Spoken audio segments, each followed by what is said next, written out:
Hello everybody, welcome to another stream. How's it going? So, last stream we started working on the Gizmo. Let's just go to the graphics source code and re-enable the, let's put one in there so we get to see the Gizmo.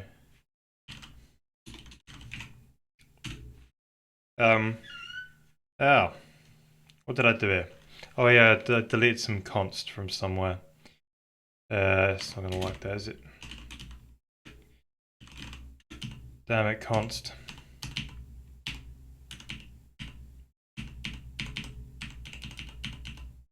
Asset, look for asset.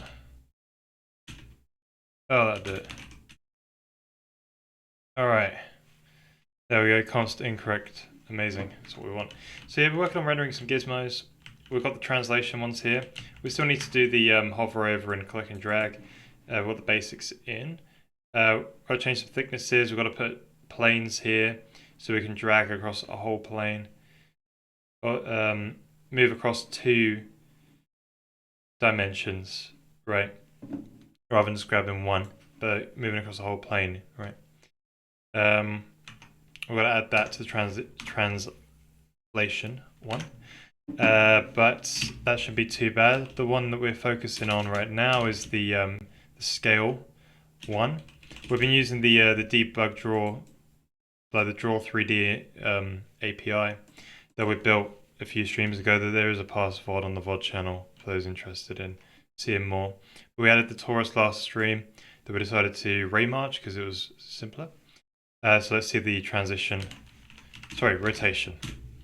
gizmo. We've just done 3 toruses. They will Z-fire a bit, but that's okay. Yeah, they look alright. Besides when they meet, and they're not really anti-aliased either. But they're not. That's not the problem, right? They're only using the editor. They don't have to look super perfect. As long as they're not super ugly, we could probably change some of the colors a bit, make them not exactly red, green, and blue. But yeah, we still need to do the clicking again, but we get sorted on that. So if you look at the scale gizmo, people typically do either boxes or they do like other shapes. These guys did the look at that rendering. That's not going to look good for I was thinking about doing it this way, but then it doesn't look good 2D. They've used the normal of an ellipse or something, or a sphere. Yeah, and they've only because if you look at it directly on the axis, it disappears. That's why I did a torus. It was a bit more complicated. Oh, that's interesting. So they put the planes here, so you can drag the plane. Right. I want to put my planes a bit further apart. That makes more sense. But this is interesting, sort of, to really make it differentiate. Hey, Devastated. Yeah, new haircut. Yeah. I want to get my haircut as I do on the sides and do like take half off top. My day's the person. He left me with a fringe. And I didn't realize because he combed it over. And by the time I left and I got in the car, it was like just still a long fringe over my face. I was like, damn it. So I had to sort of like just cut it with the scissors and, you know, make sure it was alright. But yeah, got a haircut. Sat through that. Yeah. Haircuts are like 10% you'll be able to have a nice chat with someone. Sometimes people don't want to, like, they don't want to talk, or sometimes, like, you don't know what to talk about. Yeah. You just sat there for like 40 minutes, like, haircuts. But how you doing? Yeah, thank you. And I'll say thank you for the you sent some cash through Ko-Fi. Thank you so much for that. Appreciate it. Appreciate the support. But yeah, we need to basically put boxes on the end of a capsule. So we've already done a capsule debug render, and then we stuck a cone on it and made this vector one. So that was with a draw vector. Now we're doing this draw vector box cap one, which does this. Oh, box on the end. So it's just a little bit fiddly with the maths, but we'll work it out. Because we'll be rendering this with an AABB, ray versus AABB.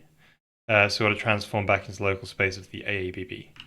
So it's just a little bit fiddly, but shouldn't be too bad. Awesome, good to hear, good to hear.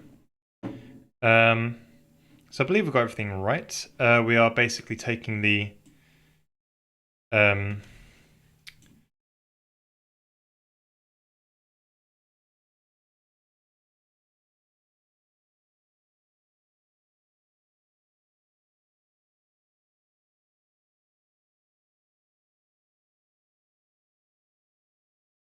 yeah, we're taking the translation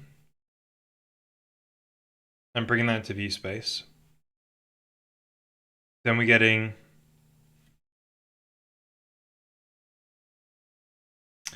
the axis vectors, right, the basis vectors as they're called, and then bringing those into view space. And then sending, so from that position, we've got a vector going that way, to the right, up, and far. Then we've got an up vector. Now, I think these have got to be vectors, right? And because you're scaling,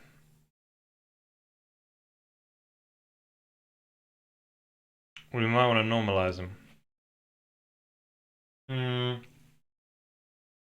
No, the multiplied units are not scaled.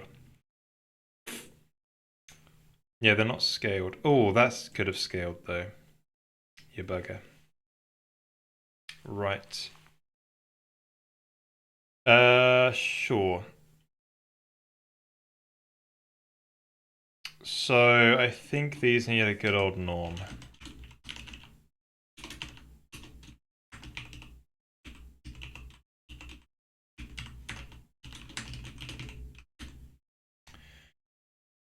Right. So that's all right. So let's hop into the shader and try and figure out where we went wrong last stream. So box cap. So yeah, basically we do a ray trace. We've got a shader which runs per pixel, and it goes over every draw 3D thing you've put in an array. So because you can put a bunch of different types in the array, we just put them in as a bunch of integers, and then we fish them out and convert them into, reinterpret, cast them into floats, and reconstruct the vectors. Yeah. And other things as well.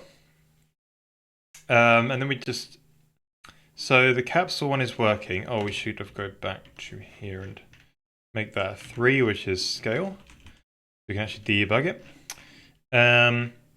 So this is the bit that does the capsule. I got that right. So the box needs to go at the end of the capsule.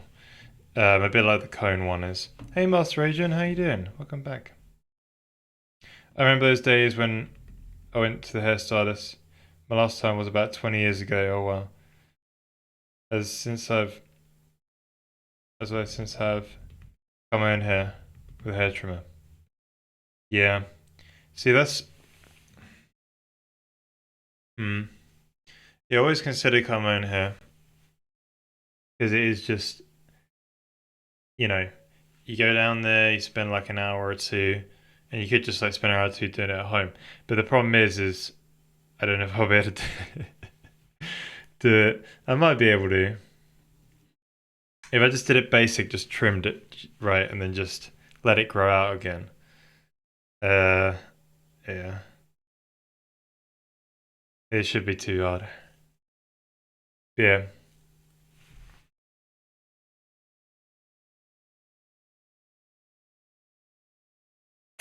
I rarely go anywhere. I typically get my hair cut like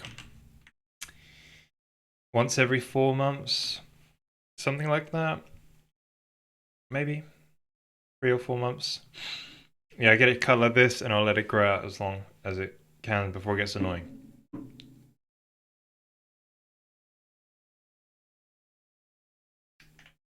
So if we were to draw this in Milton,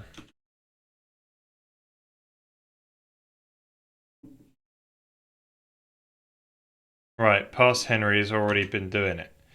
So basically we've got this vector in view space and we want to put a box on the end here. So we've got a ray coming out the camera and going, ugh. So what we need to do, so this is origin 0, 0. We need to get the new origin here in the middle of the box, and it needs to be rotated. There's a button for it, I remember. There we go. It needs to be rotated such that it's axis aligned. Right? So how do we get there? Well, sorry. Yeah, the new origin needs to be here. So that means the ray origin will end up having like a negative. Oh, for crying out loud. Controls. So whether the ray origin needs to be have a sort of negative value. Yeah. So the way we end up doing that is we take our right.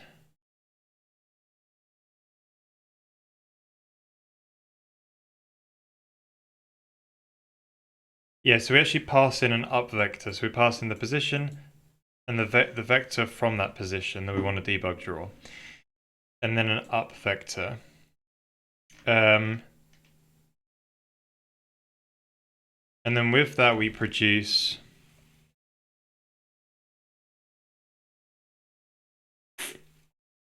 a rotation. So the up vector should be the axis that you sort of, the plane, the normal of the plane that you rotate. I think. Yeah, there's a cross of, yeah. So the right vector, then you recross it to get the proper up vector. Yeah. So that's going to tell us how to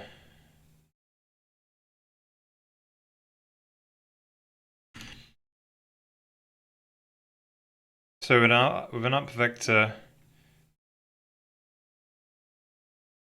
and then a vector like that, you take the cross and get the right vector,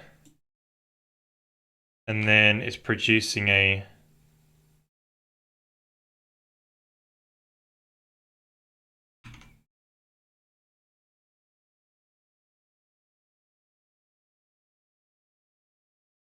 because it was like this, wasn't it, right?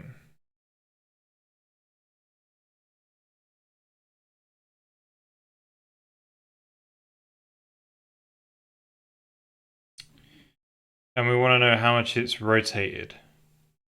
So then we need to reverse the rotation back to here so the box becomes axis aligned. So that's what I'm hoping to do, is get a, with this vector here, pink one, and then this up vector, it should produce us a quaternion on how to rotate there. And then we want to rotate back. That's my hope. And then we can then figure out how we move from the origin from here to here. I need to move the origin next. I come in here due to that I've been bored for about 20 years. Oh, okay. If I had hair, I would go to the hairdresser and get freshly cut hairstyle. Yeah, it seems to be the way things go for most people. Just see a first sign of boarding and just like get out over and done with. Unless you're super rich like Mr. Elon Musk, and then just sort of get some hair transplant. Yeah, I think when he sold PayPal, he had a bald head appearing.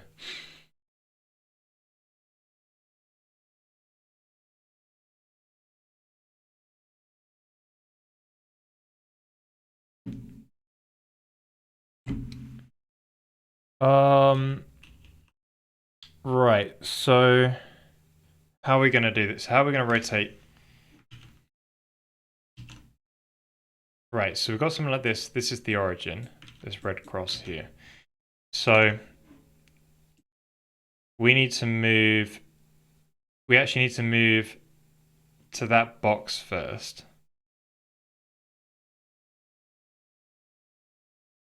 And then, wait.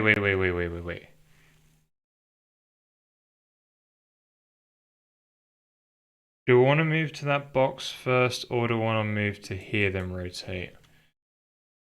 Uh,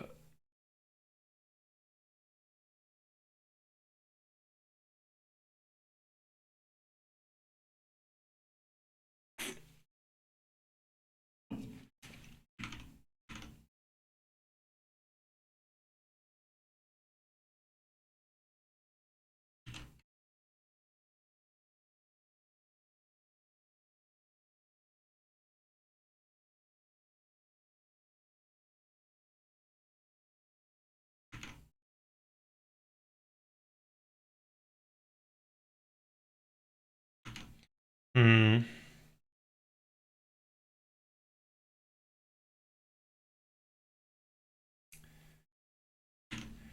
Yeah, so if I move to position first, and then rotate around there, that will then get us like that, I think. And then we can offset the position to here. That's quite a bit with these steps though. Maybe we could just put the position here. Right, let's try that first. So ray origin. Let's move the origin. Yes, ray origin local space of the axis line bounded box would be going towards the ray origin from the center of here. So we want to get center of box. That would be this box start.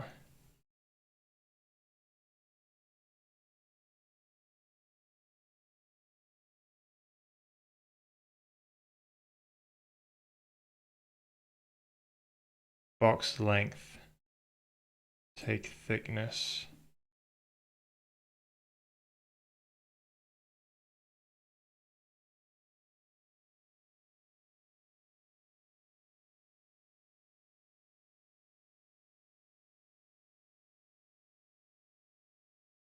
What is thickness? Right, that's where the box starts.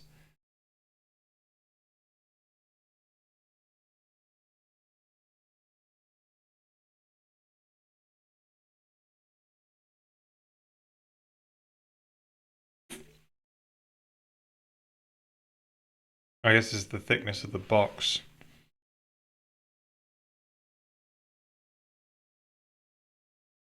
It comes from the cone and how the cone works, but maybe it is a bit redundant. Now swapped out for a box. I think we can. Maybe we just need box length.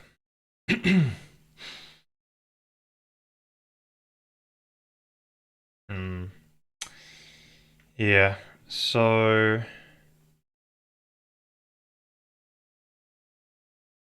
where do we put the size of the box in? Half dims in local space. I've just done one.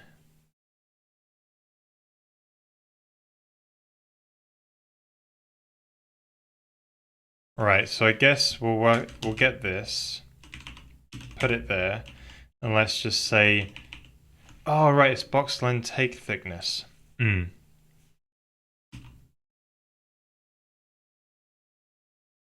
Why was that? Right, let's just make it box length and see what happens. So we'll take thickness. Let's see what happens. We can always change it. So that would then be, so there's a box start. It will kind of be like this line, but with like an add. So from box start, we're going to add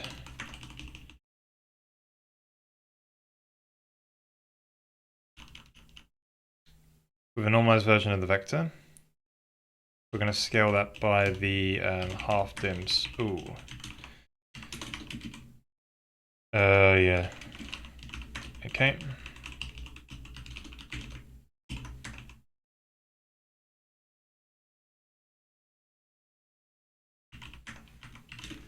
Okay, so center of AABB. So to get the ray origin in local space, we're going to go towards the ray origin from the new center.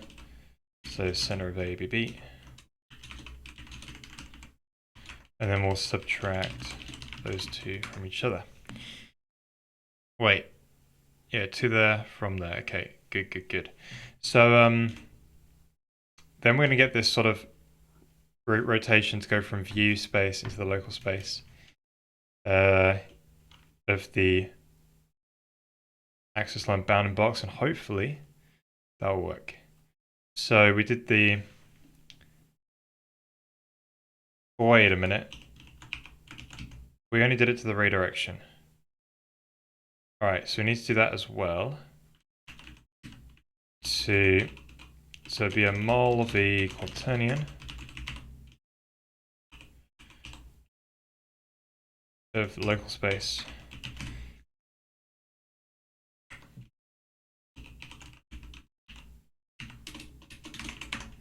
Rightio. So let's not really clear it. Okay, so rotate that back around.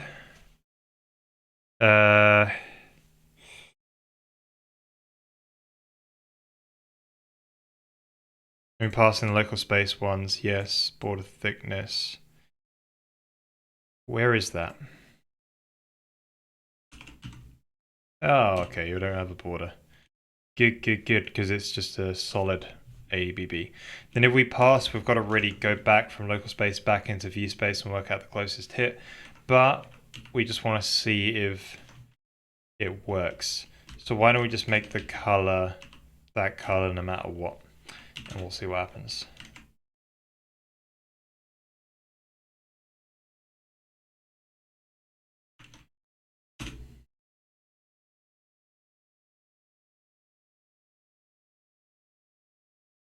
Yes, oh, you mean like a comb over? Right, yeah. Yeah. Sometimes you just have to accept it, just get it, shave it all off. I see quite a lot of people do that nowadays. Did I just try and 0.5? I tried to like... Oh. Wait, there's all scalar stuff in it. Yeah, because it's going to be a cube. So I guess I'll do something like that. Oh, what's going on here? That's a molest.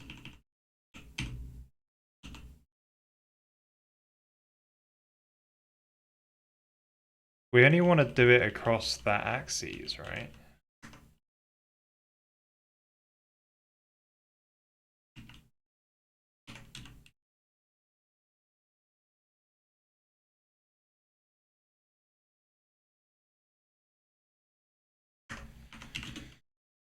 Yeah, something like that.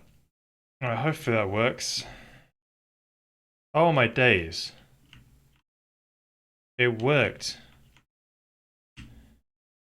And not... Right. It's kind of rotating with me though, it's a bit freaky. It's like...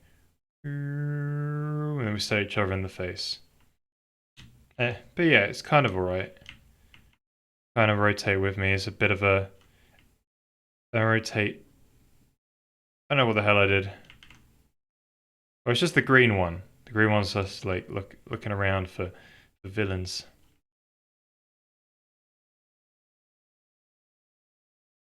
Right, might be because the two up vector... because that's the up vector. That's going to have like a weird cross product, isn't it? With itself. Maybe.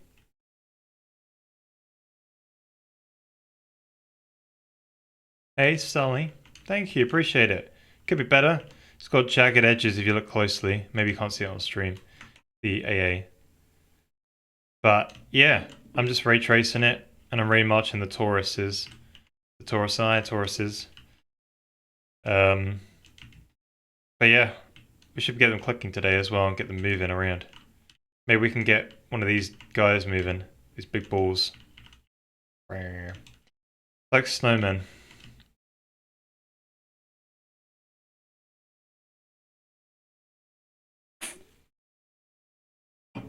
Oh, this info is all the BVH stuff.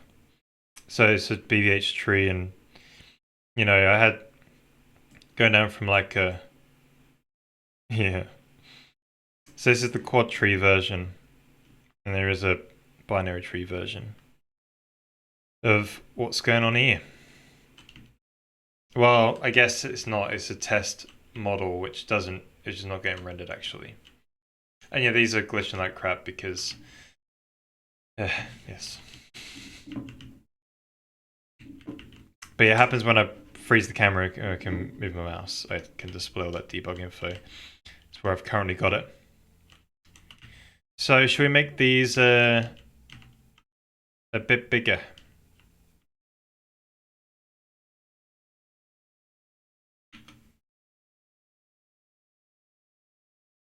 So I took away that damn thickness from it. And I think thickness is going to be our problemo. I think the box should be a bit bigger. Looking better. This one's still like a little weird the way it's rotating. But anyway, it looks a bit better. There's our scale one. We could do some more fancy things, right? But I don't know. Is the red one bigger as well? It is, isn't it? No, it's not. That was the perspective.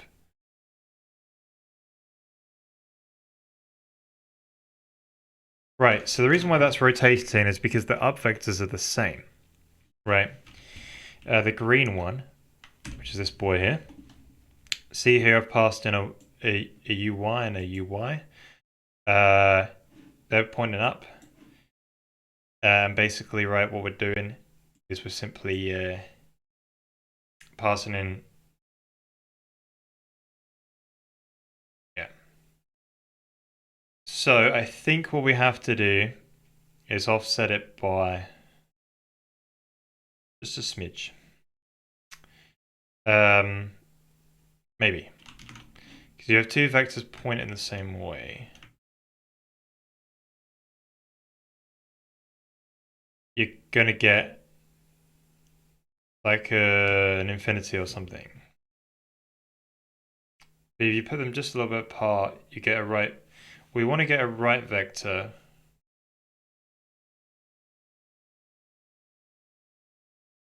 So we put them a little bit apart, like along that axis.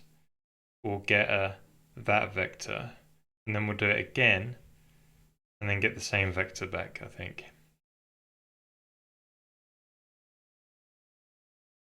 Maybe. Oh, no, then do it again and then get this vector here, isn't it? Yeah. Yeah, so we just do a smidge. It might just work out. So if I just did...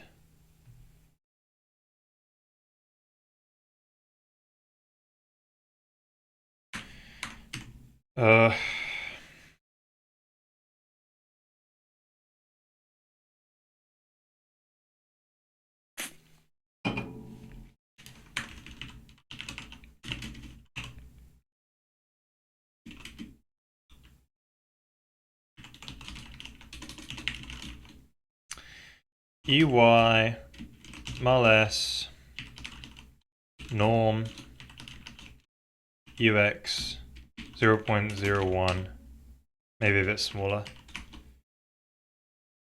I mean a schmidge. I think, right, chuck that in there.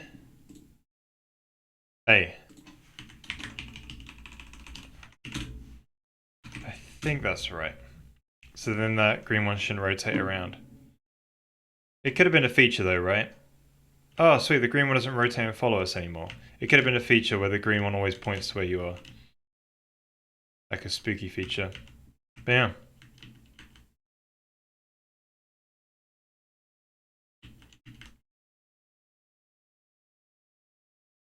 Yeah, they are the same size. That's cool. So there's the scale components. Hey there, Wagilla, how are you? Oh, my engine surely 3D should have an octree. Um, so an octree is for when you're actually making like an octree acceleration structure. This is a binary. Sorry, damn it. BVH, bounding volume hierarchy. Yeah, so it's different. Essentially, it's like an octree, but the boxes, rather than being in a grid, you can put them anywhere within the bounds of that parent box. So this one has 4 children, but sometimes you have 2, or sometimes you have wider. That's the reason why. Right, so I think we've got it sorted out. So what I'm going to do is we're going to have a bit of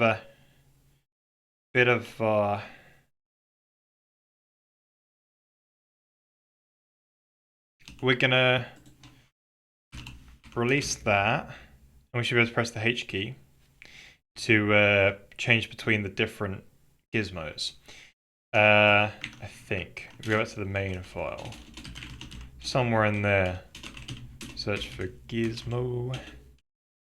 Yeah, press the H key, it's gonna increment the type and wrap it back around.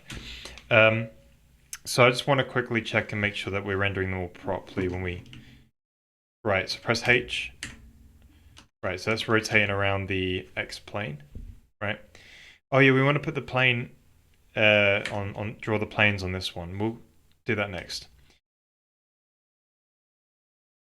That feels wrong. Right, rotate around the X plane. But then it's rotating the wrong way. But this one's rotating right as well, okay? So clearly I've got one of them's not, doing it.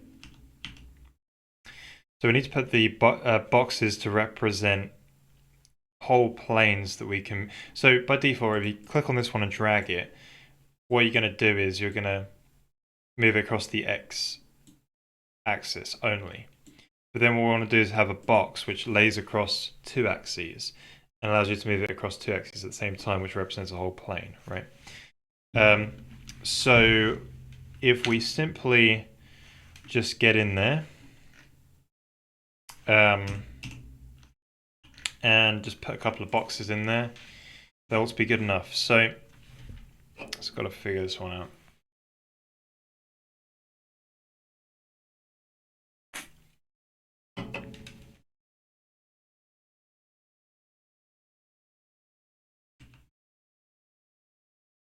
My concern, I think we should do it in view space, because my concern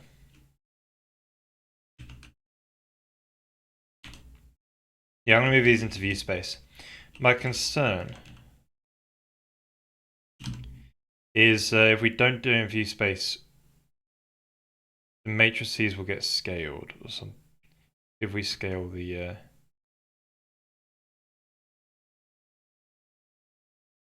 yeah, let's just do it, because we could scale in the view from world matrix, and it would be better if they're just normalized, I think. Is that right?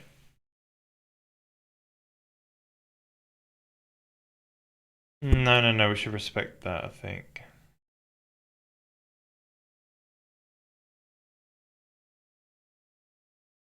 Yeah, maybe we should remove these normalizers. I don't know. I don't know if I ever really multiply. Or maybe I will zoom in using that. Alright, so yeah, we want to produce something like this, right? We want...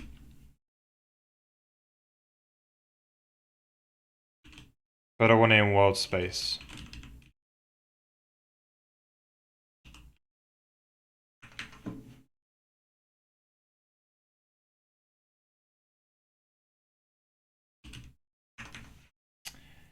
Boom.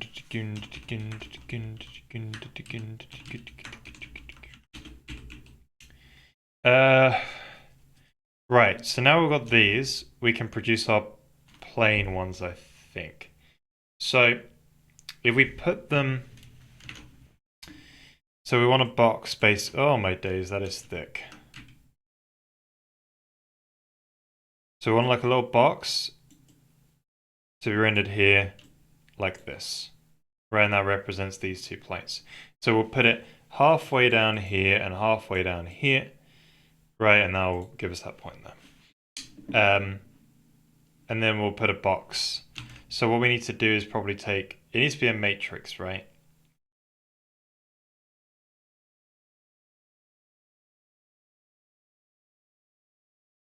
It needs to get into view space, I think. Because that's what the OOBB syntax is. Sorry, OBB. Orientate bounding box. Yeah, we need a view from local transform. So we need to get the view from, world from local transform, then combine it with the view from world transform. Oh yeah, on the norm version. That's right. Okay, so let's do this on one of them.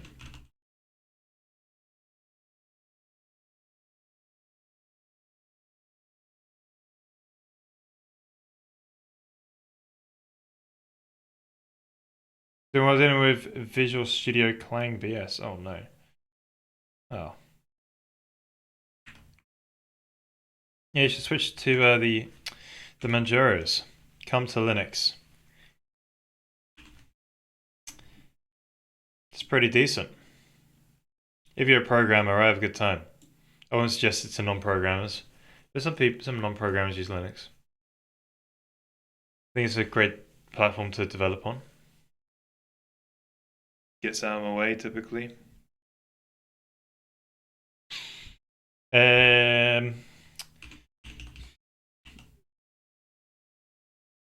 So what we need to do is work out some sort of little offsets in the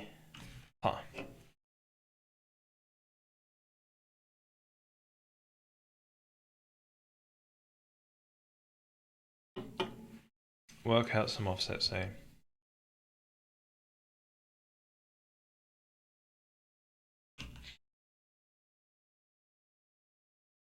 Yeah, so we should be able to adjust the translation.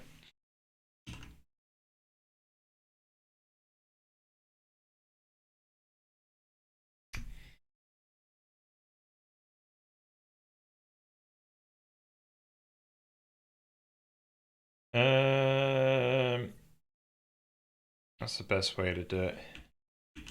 Right, I might take the transforms, adjust those. So this would be the XY or world from local XY.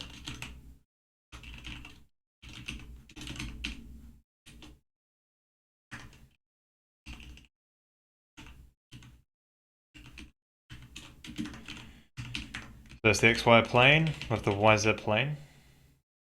Is that right? So the XY plane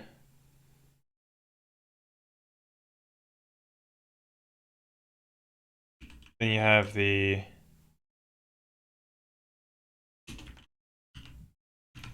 let's just go here. So this one will be the XY plane. The Y Z plane, I guess. My Z goes the other way. Oh, it is.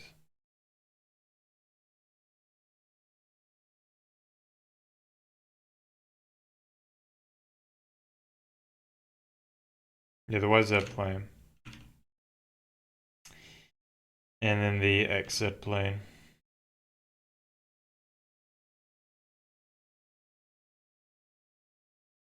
Maybe it depends on my...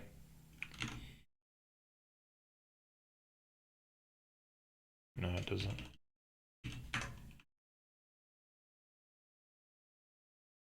No, my engine doesn't actually support resizing windows at the moment at runtime. I'm going to be adding that before or while we're doing the material editor, because I think when we need the edit, when we work on the editors, I don't want to build all this UI and then like add the resizing code, and then it doesn't. And then I gotta like fix it. So yeah, I'm gonna probably work on that off stream because when the AMD driver crashes, it brings down my whole system, and I don't want to play that game on stream. So just be like, I gotta resize some textures, and I gotta resize the swap chain.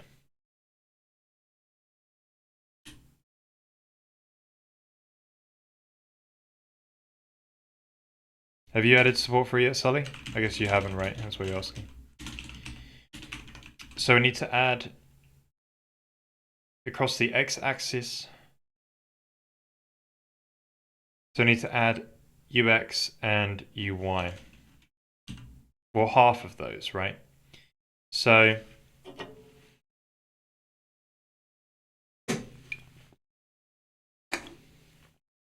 shouldn't be too hard.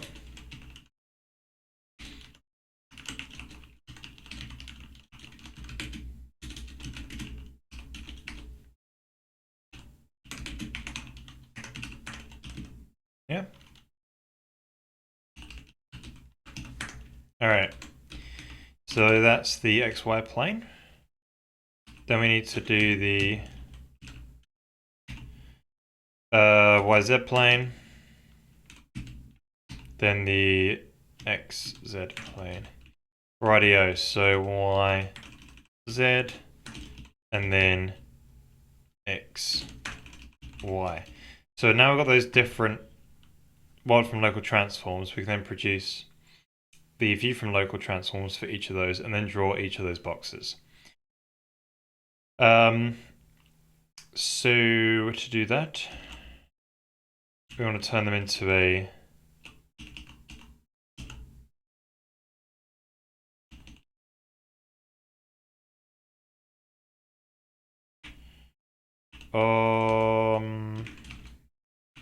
world from local XY.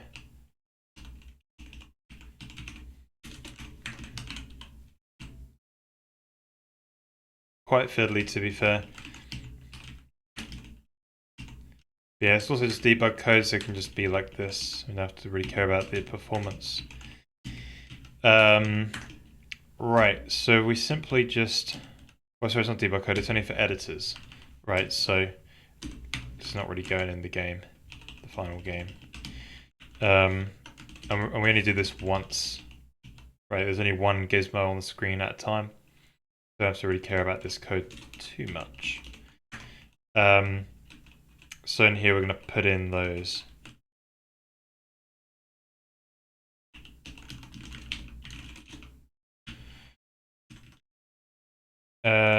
Transforms there. Oh wait, we got to do the XY business in it.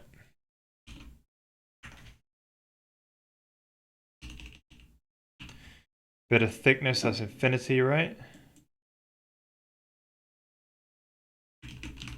Or that's the border. Right. YZ, XZ. Right. Hopefully, be right there. Give that a run. Hopefully we see some plain boxes. So press the H key. Oh my days, these boys are big. Right, there's some gizmos in there, I swear. But yeah, the blue one and the red look like they're on the same place. Didn't change that to a Z, that's why. But yeah, these things are big. So I need to drop the scale down. So if I set...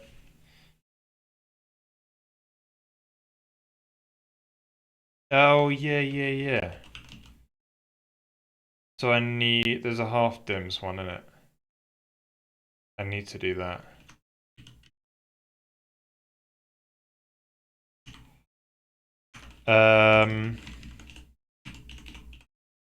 So the translation will be 0. Local space offset. And then the size of these things is going to be like... I don't know how big they are. It's kind of loud. Something like that.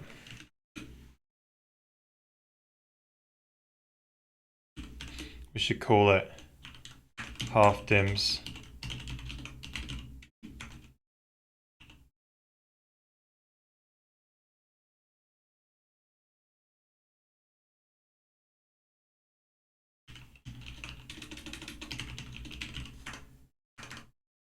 Alright.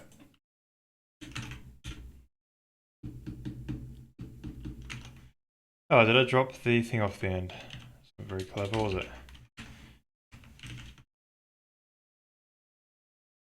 The AMD driver crashes. Is it not possible to sandbag the AMD card? Well, here's the thing. It's only the RDNA 2.1 which has the problem because I've had someone else test it out, and theirs is fine on RDNA 3. So I could get an RDNA 3 card, but I also like this card because it's something I can use for benchmarking. Because typically, what people do, right, is they will live on like really high-end cards and then make their games for that, and it's not very good. You should really develop on hardware which is like at least medium, right? Not some insane supercomputer that only some people can afford. Um,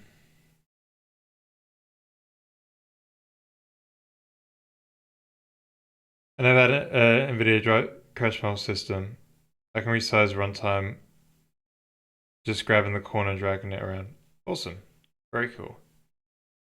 Yeah, I still need to work on that one. What the crap are you talking about? Ah.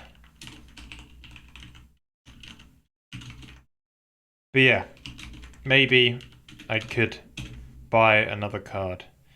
I've also not got spendable. Sorry. I've not got a lot of cash at the moment to just go and spend on stuff I don't necessarily need. Maybe in the future I might.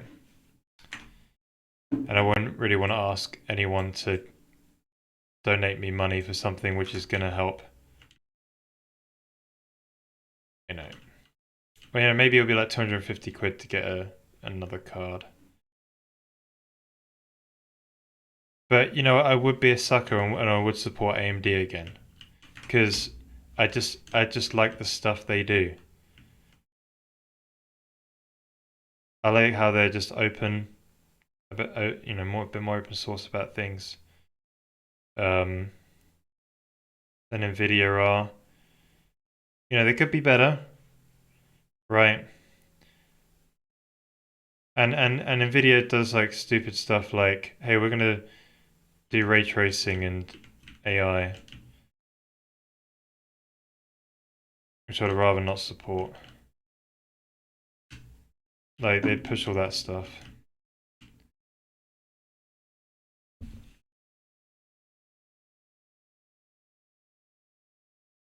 Hmm. Well, that's the thing, no idea. I bought mine when it was already 2 years old before. AMD RX 6600 XT. No, it's for the regular version because I'm a cheapo. It was 250 quid when I got it. Like, yeah, yeah. I don't buy. I don't buy the latest stuff. It's just a bit of a. I'm a value for money type of guy.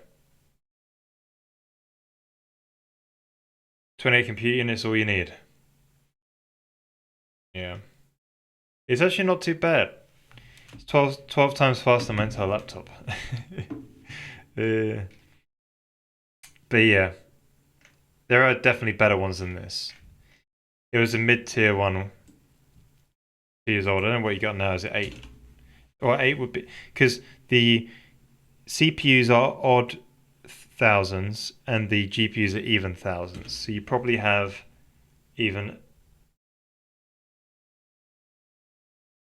Are these out yet? They're not out yet. They're coming out, I guess. This is RDNA 4. Wait, no, maybe there is a 7000. Oh, okay, they don't do that. I don't know where I remember that from. Anyway, there is this is the RDNA 3 one.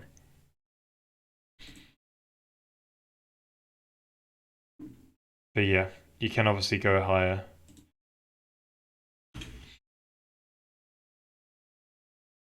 Yeah, I prefer AMD just because of, yeah, reasons.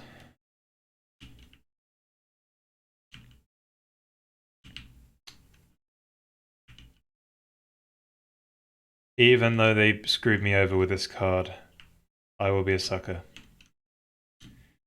Right, so they're rotating. Bit weird though, innit?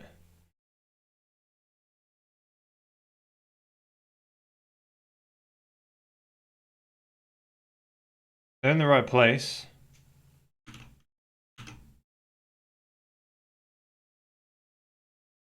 Why they're rotating? What have I done wrong?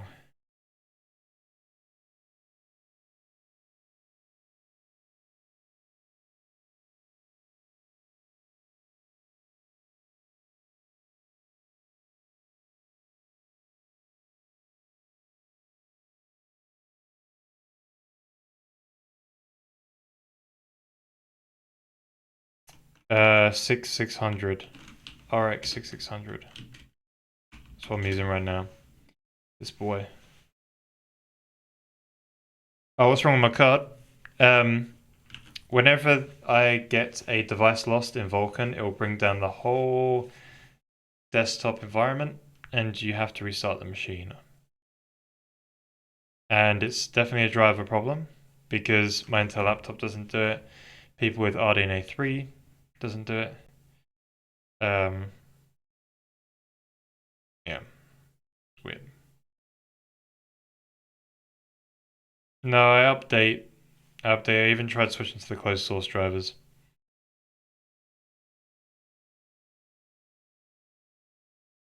Yeah, so it really sucks for streaming, especially.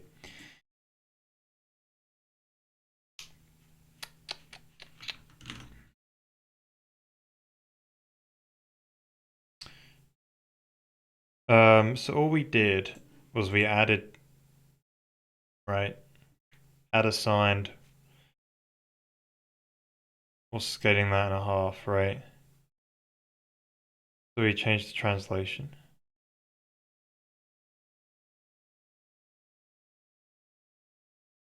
Then we turned it into a matrix from a transform. And then moved it from world space. Or we combined the view from world with the world from local. And got a view from local. What causes it to rotate?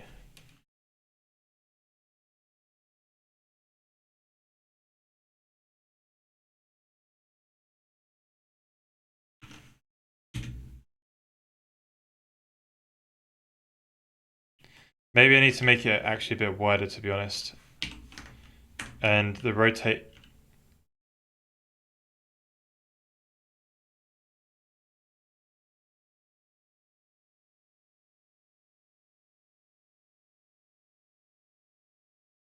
Oh, interesting. You know what's interesting? They're rotating around they're rotating forward, right? But if you see the next one, it rotates this way, and I thought this one was the one with the problem. But it appears like these are maybe rotating around the wrong axes. Right. Yeah, something's definitely okay. That's right. So what's going on? Why are these?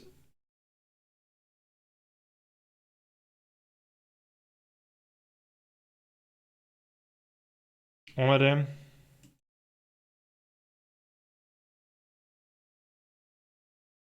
Yeah. We keep rotating around the x-axis, and then getting a. We're just changing the rotation.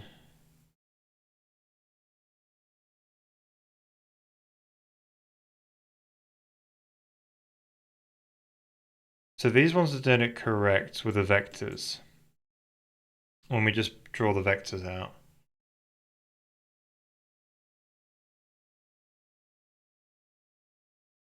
But then when we turn them into matrices, they become problematic. So it's this code that's the problem then. Great, I code gen this using that maths library. and I think I've done it the wrong way round. So I code gen this using the, so my transform 3D is just a translation, scale, and rotation separately. And I turn it into a matrix. So something's wrong with this code here, and I code genned it with SymPy, something like that. But luckily I got the code dot about.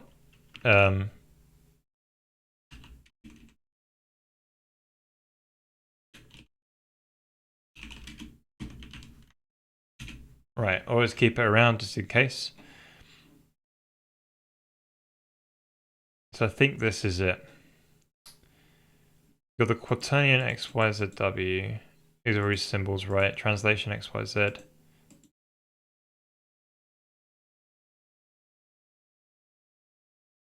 Turn it to a rotation matrix. Simplify.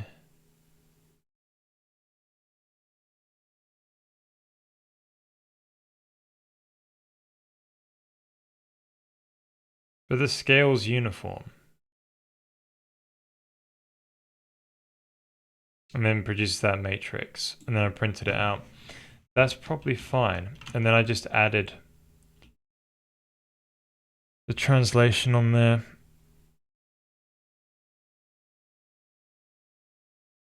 Right, but it would have got the X and Y's the wrong way around.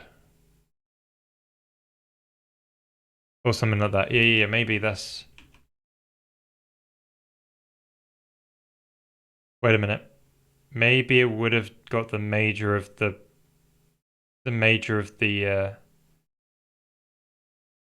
Maybe I should have transposed it. I don't know. Crap. It's probably the issue. Because the issue is that it's rotating around the... No, maybe it's not the transpose. Instead of rotating around the X plane, it's rotating around the Z plane. So let's have a bit of a... Let's see if I can just do this, right? If I say... Oh no, but it's the quaternion is here, isn't it? And I can't just change...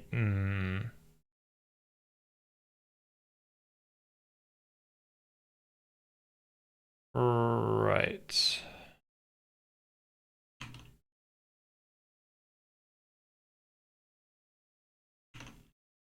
So I can't just switch these around and expect it to work, right? That's not how quaternions work. Just give it a go anyway, see what happens. I'll be amazed if that works. Doubt it though. I think it's something to do with that quaternion, the way it gets turned into a rotation matrix. Oh crap, it did work. Right. You'd be surprised. But it only worked for the... Yeah, that's right. But it's rotating backwards now. The other way around. So I need to invert one of the... You need to do a... Yeah, it's not right. I could regen it again, but that would just be weird.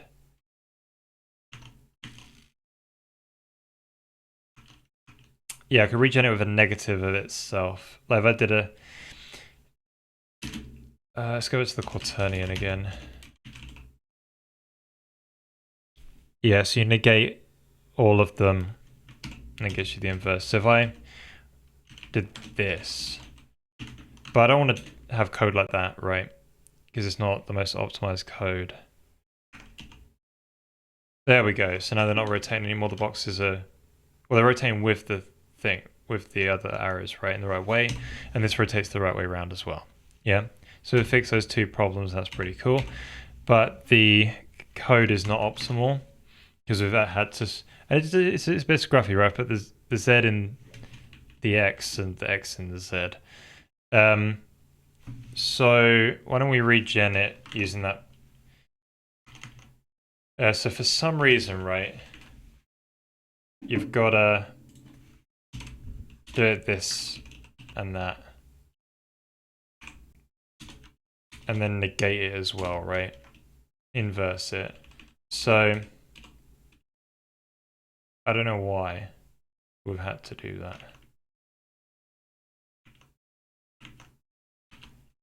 So SymPy, what's their quaternion look like?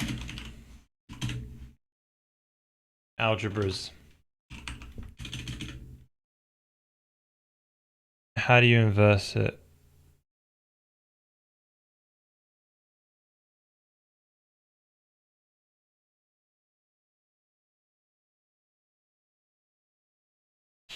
I can't see a method.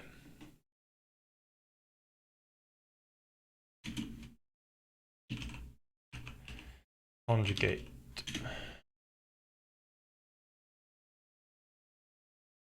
Well, you just negate everything, but then again, yeah. Wait, I can just do this. That should do it. So then it should code gen, right? Simplify it and then code gen. So let's take that for a spin, see what happens. Python 3. Right. Programming. So this should be it the right way around, I hope. Let's see how this works.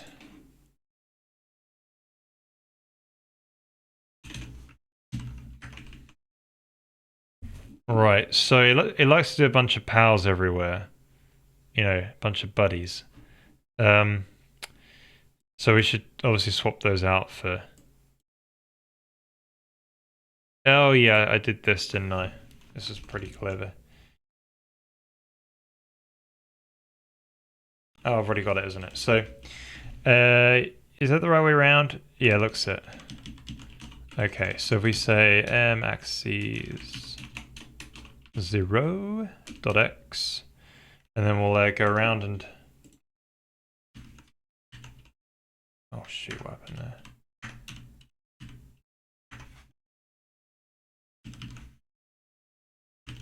Okay, and then we'll do a y, z, y, oh, y, z, y, z.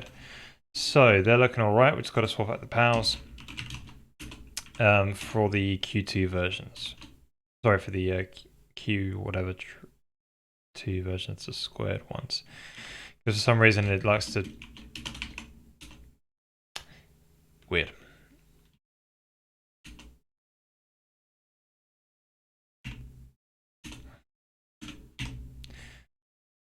What was that again? That was the W1, wasn't it? QW2. Alright, swap those out. Alright, nearly there. So we search for the XCs, QX2.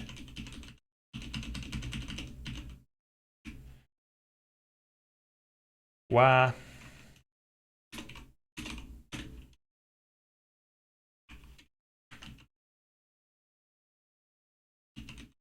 Yeah, metaprogramming. This is maths.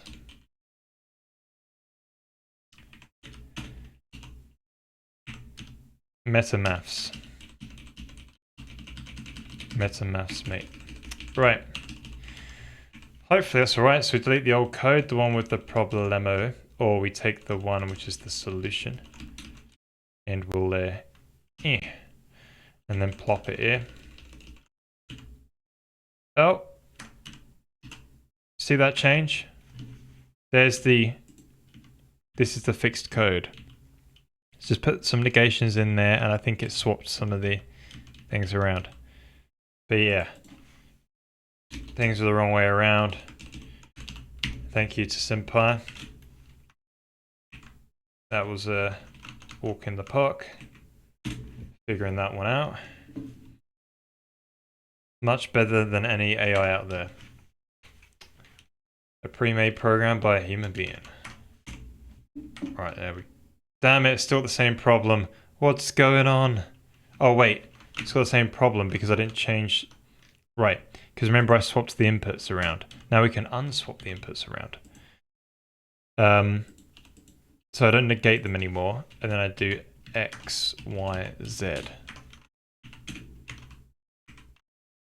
Right, I'm pretty confident in that. Let's close that. Yes, here we go. Press H. Boom, they're staying rotated. Sweet, so now I'm just going to make the boxes a bit bigger because that's a bit of a weird box to click on. It needs to kind of look like a plane, right? Not like a kind, a flat kind. And then this rotates the right way, and so does this. Cool. Cool.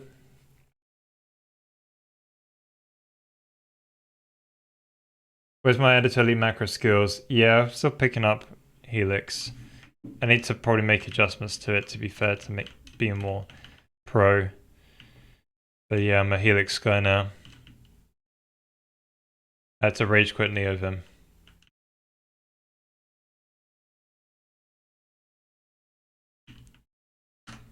Right, 2 seconds. Let me just check something.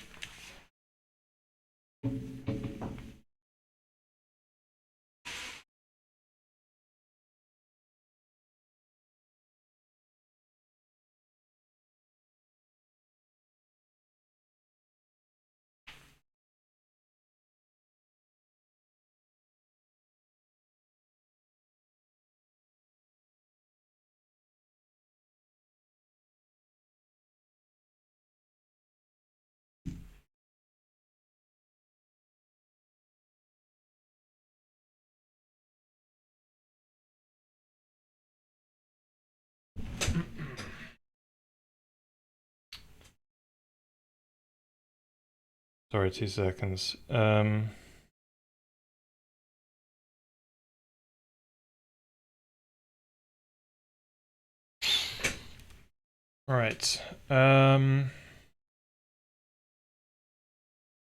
Right, just gonna make a quick phone call. But yeah, when I get back, so it should just be a few minutes. We'll increase the size of these so they actually look like planes, and then we'll go ahead and do the input code so we can click on them and actually cause this rotation and translation and scaling ourselves. And pass those back to the editor type of thing. So yeah, I'm just gonna make a quick phone call. Right, BRB. Eh.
Right, welcome back everyone. Okay, so I need to fix that issue with the... Oh, where is it? So the planes need to be bigger. So we do these sort of sizes here. Yeah, so I think we'll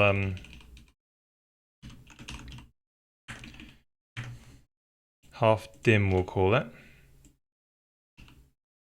And so I guess we'll have the big one and the small one. Half dim big, small. So the current one is kind of small. So if we double it, maybe. Half, so it'd be like half dim big, or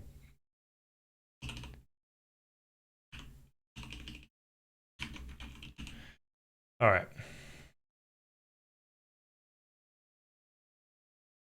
Shoot, these needs to be. All right. So the X, Y need to be the bigger ones, and then the Z needs to be small in this case. Then the X needs to be small in this case, and then the Y needs to be small in this case. So we give that a run. Should.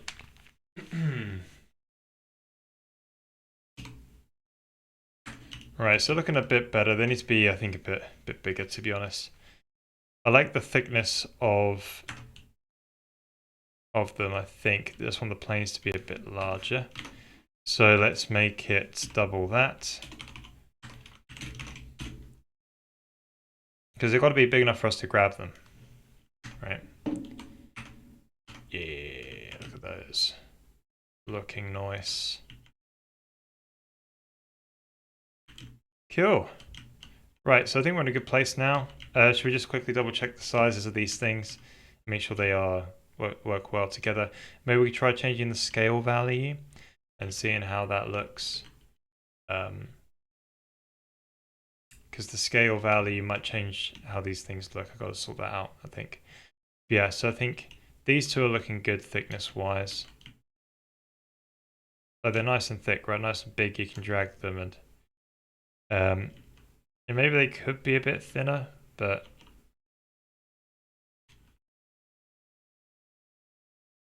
this one's a good size.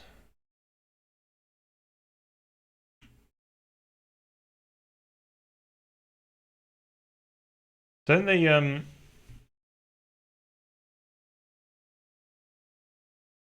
no wonder. Don't they typically aren't they typically always the same size in view space?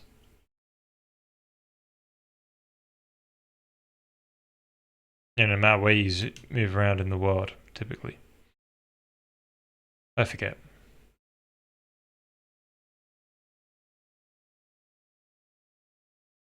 What about the triangle gizmo? Oh, I've already got that. Is this one? It's got a box on the end. But here's the scaling one. But maybe we need to make them always the same size in the view. Right, that's probably the next thing to change, actually. How would we do that? So we just hijack the scale for that, right? And that's... sorry, 2 seconds off phone call.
Right, welcome back.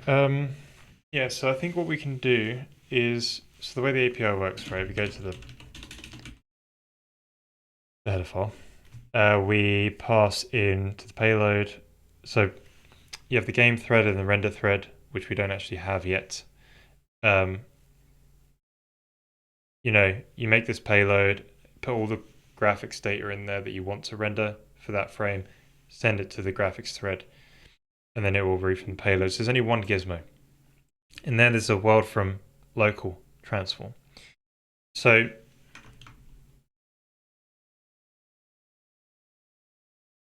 we should probably clear out anything in the scale. and just be like, no, you are unit length, right? And then that might be good enough. And maybe, right, we should bring this into view space.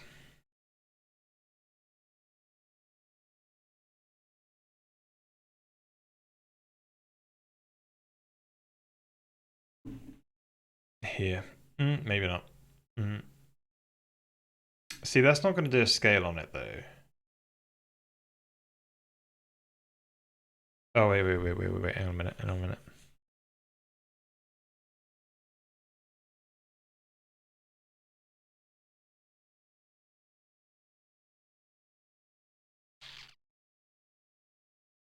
Yeah, maybe we should move this into view space. And then normalize it.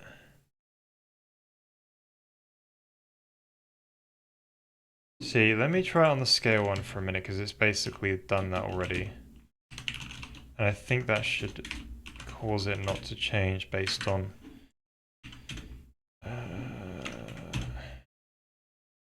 Al said who, my friend? Thank you so much for the raid. Welcome, everybody. How you guys doing? How's it going? Welcome to the stream. Welcome to some Gizmos.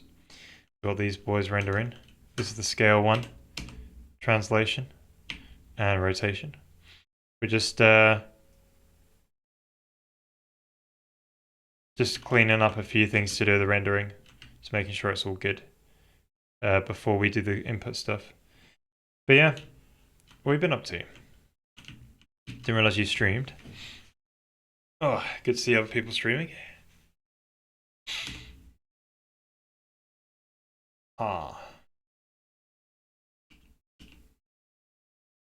Yeah, so why didn't that one... So I thought we moved into view space and then normalized it to be a length of 1.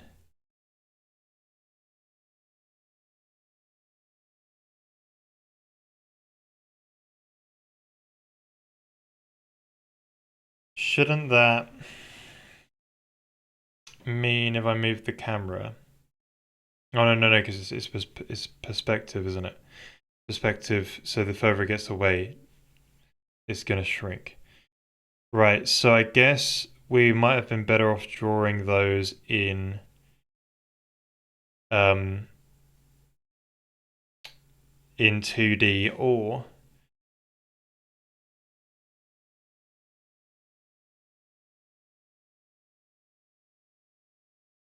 dividing their Z. You know, moving it. Yeah, no. Maybe we will, or you change the scale based on the, I don't know. Maybe we should see what other programs do with it. Would you want them to stay the same size?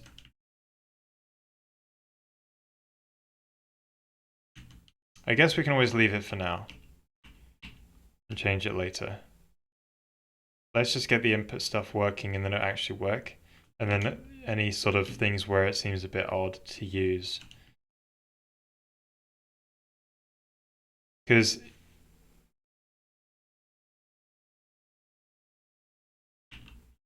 yeah, I think we'll just leave it the way it is. I think it's good enough. We'll just make one of them a bit thicker.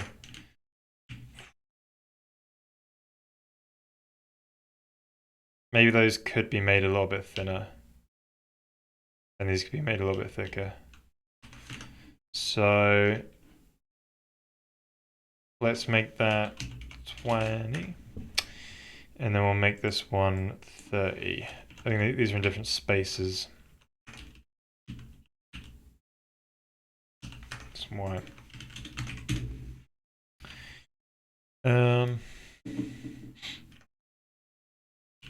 But yeah, what stuff have you been working on, Sedu? How have you been?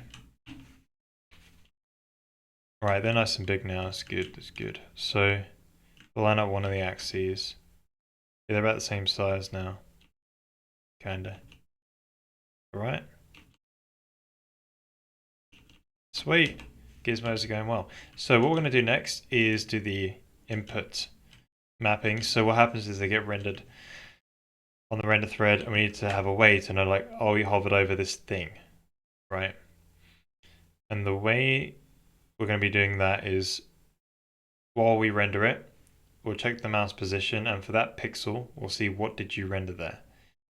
And then we're going to send that back to the CPU and then tell it, hey, we're hovered over this thing. Right, so there's going to be 6 things. There's x-axis, y-axis, z-axis. And there is, there's the x-y plane, there's the YZ plane, and the XZ plane.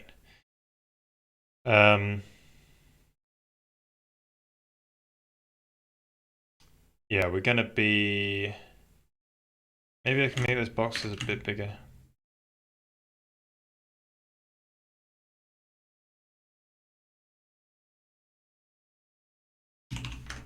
Wonder if that's too big.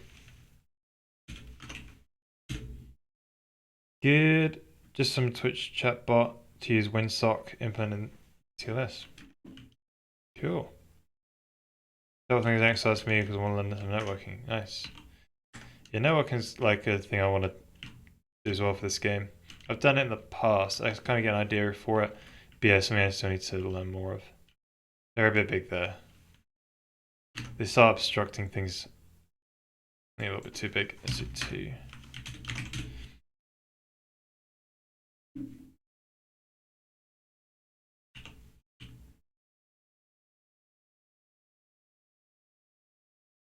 All right, let's get the hovering thing going on.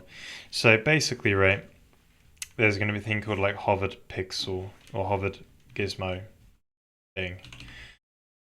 It needs to be publicly available to the outside world. So it'd be part of the feedback, really. There's a hover. I think it needs to be an enum. Graphics gizmo hover. So we just tell the game thread basically like, oh, this thing is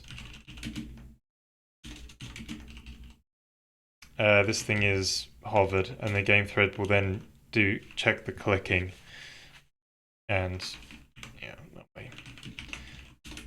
Gizmo hover X, so there'll be a none. We'll hover over nothing.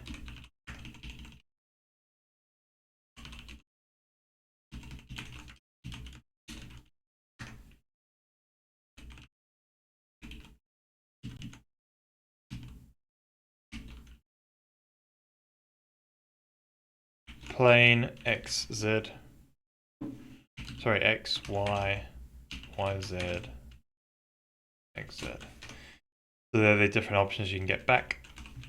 So this will come back from the graphics thread at some point. Yeah.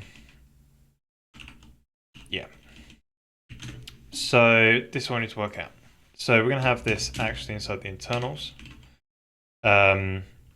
Inside the graphics global.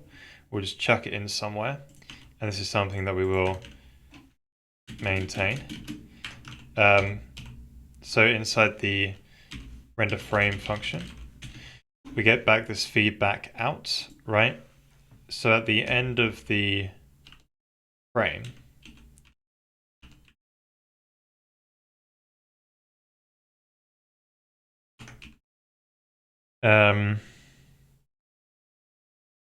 shoot, I did the wrong thing.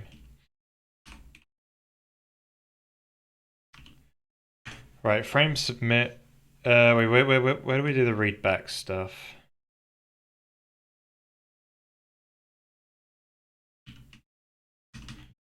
Readback, right, readback queue screenshot. I think we fixed readback.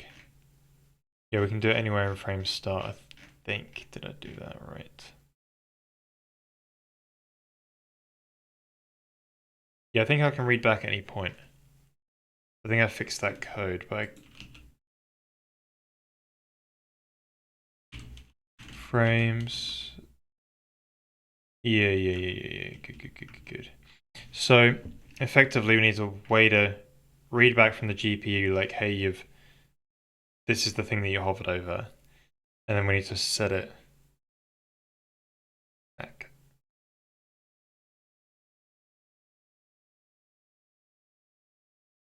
Okay, so I guess let's just do the read back queue stuff. So, right, how are we doing this? Read back from a buffer, or are we going to read back manually? I think I might read back manually. And if we put it in the shared header, we can use the enum on the GPU as well. And we should be able to poke the enum there. So if we did a manual, I can get the offset to write back. And then poke it in there from the rendering shader. Right, so we have a thing called like a readback staging buffer. So you might be familiar with the upload staging buffer as a readback one. And what we're going to do is we're going to, so I guess I'll put this in the,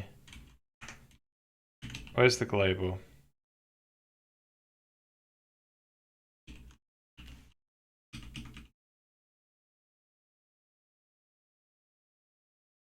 Damn it, I update my graphics globals too late or too early.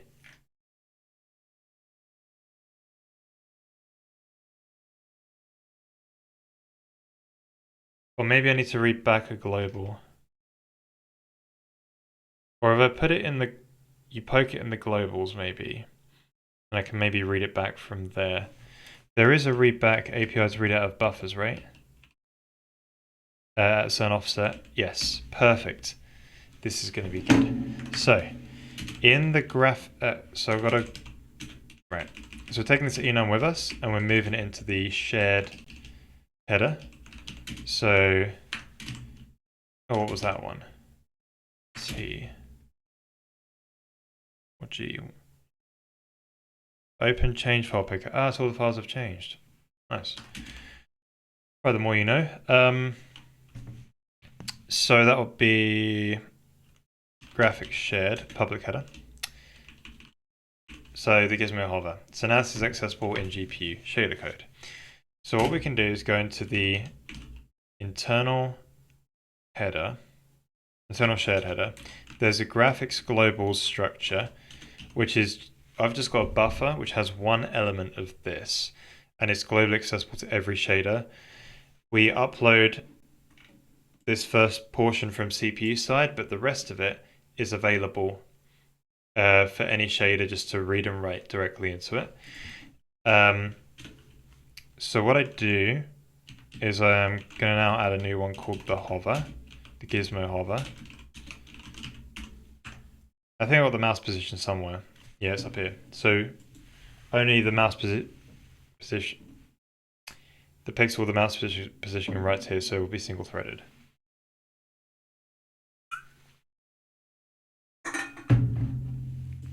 So save that. Now, does it still run? Alright, that's cool, it's cool. Doesn't matter. My shader's compiled. That's fine. That was the client compiler. So now we need to make right, so we'll do this read buffer. Read back buffer. So if I don't know why it returns a boolean. What's going on there? If the size is, yeah, okay. All right, we can ignore that then. I need a queue. This is the way the system works. You need to put it on a queue. So this would be the, I don't know why I've done it as a queue, to be honest. And then you need one of them. But yeah, so I make this enum, it's, so I say I want to read back Gizmo hover. That's a new queue. So this is where I actually read it back. We'll get to that in just a bit. And this is when I issue a read back in, and it writes down to the command buffer, and it will copy from the buffer that we pass in into the readback staging buffer, and the readback staging buffer is visible CPU side, right? And it will only do that if yeah. All my buffers are only on the GPU. I've only got the staging buffers on that CPU GPU shared memory. So do a GPU readback buffer. Readback queue. Oh, graphics. Readback queue Gizmo hover, yeah? Now this one is... Right, graphics global... GPU global buffer resource ID. So there's one buffer, and the offset is going to be offset of graphics global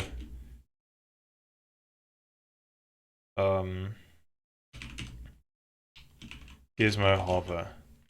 Sweet. And I just want to read back. Size of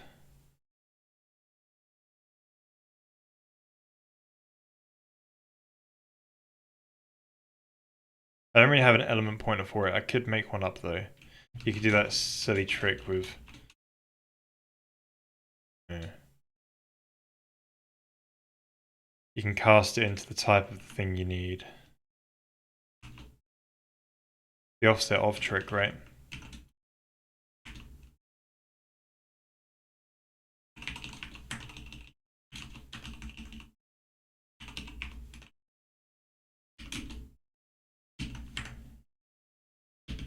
Yeah, I'll do it. So it works across types. Sorry, what if you change the type? But yeah, it's always gonna be U32 anyway. Cool. So we're back at full U32, yeah. So here we do so the next frame, or next 2 frames later, this will trigger. Wait, with the right key, Gizmo hover. Then we say entry dot what? I don't know, what's in the entry? Oh shoot, is a...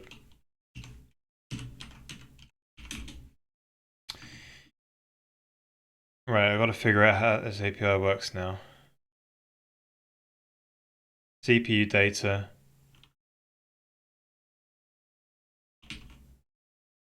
What is that? Right. So I cast that into a GFX Gizmo hover.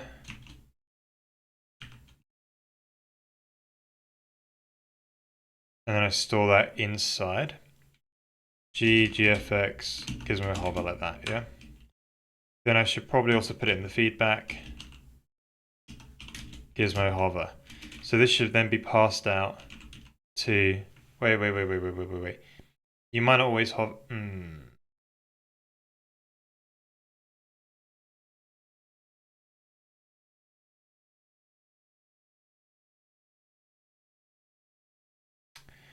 Yeah, if you're not hovering over something, you want it to be set to none, isn't it? To nothing. So yeah, it's always going to send stuff back. Yeah, it's going to send it back every frame. So it should be okay. We'll do it in here. All right. So at the start of a frame, we have a shader called frame in it. In here, I want to initialize the global, GFX global Gizmo hover to be equal to Gizmo hover none. Yep. Then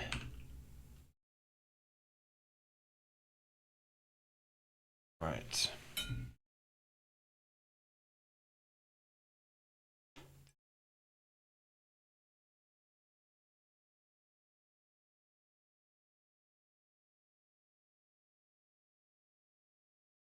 So now I have to figure out a way how to set the gizmo hover. So the way my rendering works for the gizmos is I just use that draw 3D, wherever the hell it is. That draw 3D API, which allows me to draw these debug like vectors and boxes and things. So what we need to do is we need to put something inside the global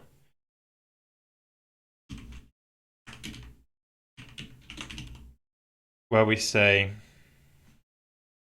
so from the CPU side, this will be globally accessible, the shared one. Yeah. Cool. So from the CPU side, I want to upload Gizmo X word start index.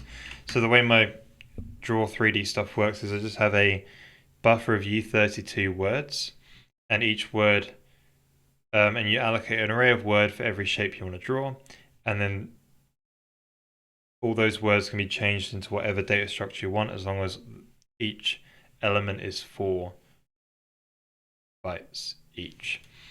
So you'll see that in a second. Well, maybe I could just quickly show that.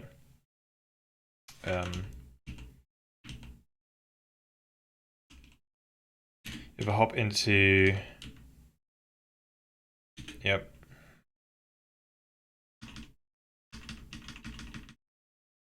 Here's an example, right? We allocate that many words and we just change position, vector, up, thickness, and color, and we just reinterpret, cast them, and store them in the array. Then in the shader, we do it the other way around. So, yeah. What I'm thinking about doing is we'll have a start word index and Z, and we'll do ones for the planes as well because they're the other ones here. Plane X, Y, Y, Z, X, Z. Okay, so every frame we'll set all of these up correctly. So we'll simply just put, so you might not want a gizmo.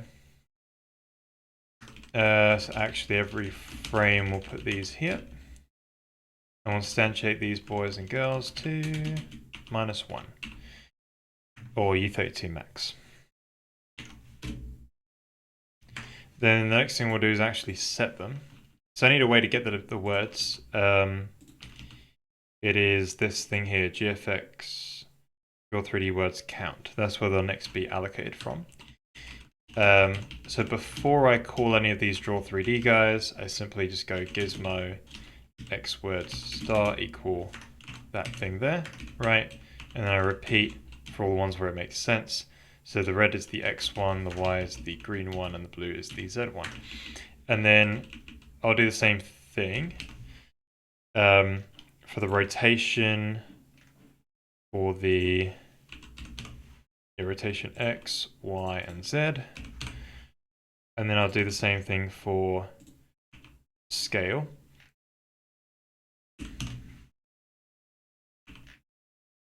Rightio. Oh, I messed that one up. Then for the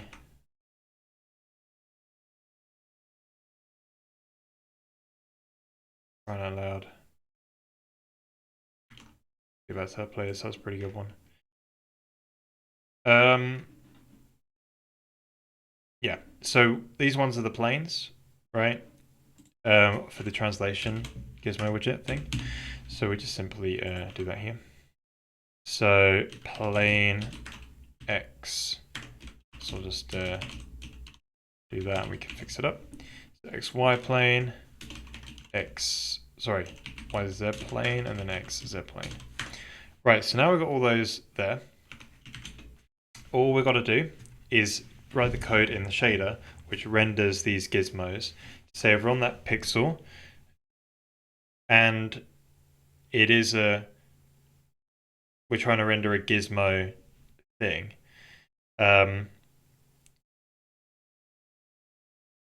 Jot down that we're the closest pixel or something like this. Something like that. We've just got to figure it out.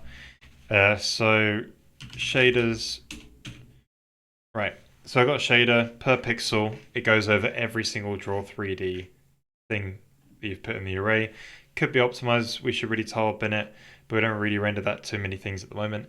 So I haven't bothered to optimize it. I've just, yeah. So we ray trace every pixel and then go over every, so we set up a array in view space, going through the pixel, go over every single shape, decode and ray trace, except for the torus. The torus is ray march because the ray marching is far simpler for a torus. So all we got to do is figure out, right, if we set the closest depth here and we are one of those things. Yeah, so I think we've got to just say Boolean set closest depth. We'll set it to false. And then like every time we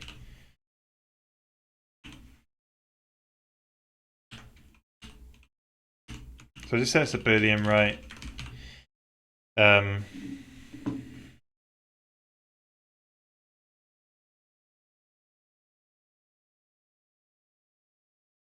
So yeah, so every single time we set this closest hit thing, we just jot this in there as well. And then we can say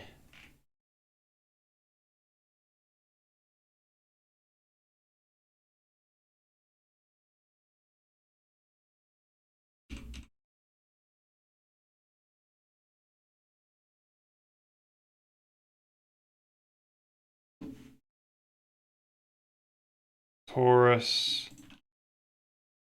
Oh, we're there, sweet. So if we hop here, all right, so now we just say if set closest depth. Now we do all that tricky, well, it's not tricky business. Let me quickly pop back to the graphics code. I'll make sure I get my sync code right before I forget that one. Draw 3D render.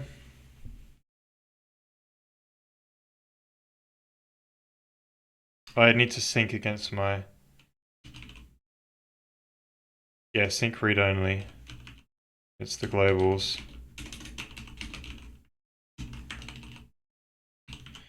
I can do automatic sync code. I've just not implemented it yet. Yeah, for reasons. Well, because I don't really do that many new. Yeah, it's just me working on it, and I know I got to look out for that. Right, so it should be quite simple. We just check the global, so you go graphics global, just a macro that just folds out into how the hell I access that resource and whatever. So I put in the field name, Gizmo, X, words, star, index.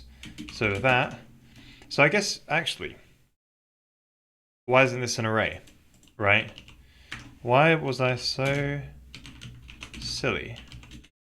And I didn't just do this. Gizmo hover word start indices. Gizmo hover. I need to make a count one, right?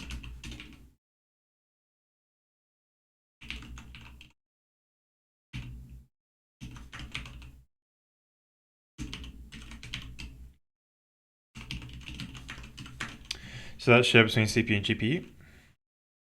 I can simply do that, and then that actually becomes a lot easier. Oh crap! I didn't even pass it into the I didn't pass it into the global structure CPU side. But yeah, right. Let's do that quick. So when we do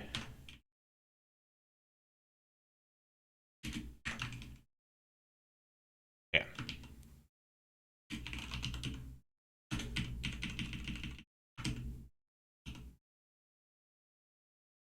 Okay.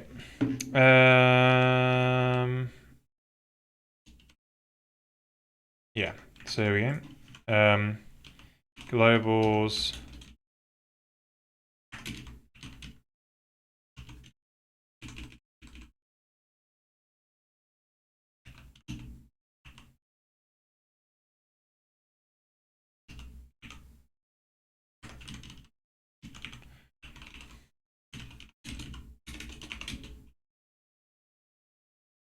Gizmo.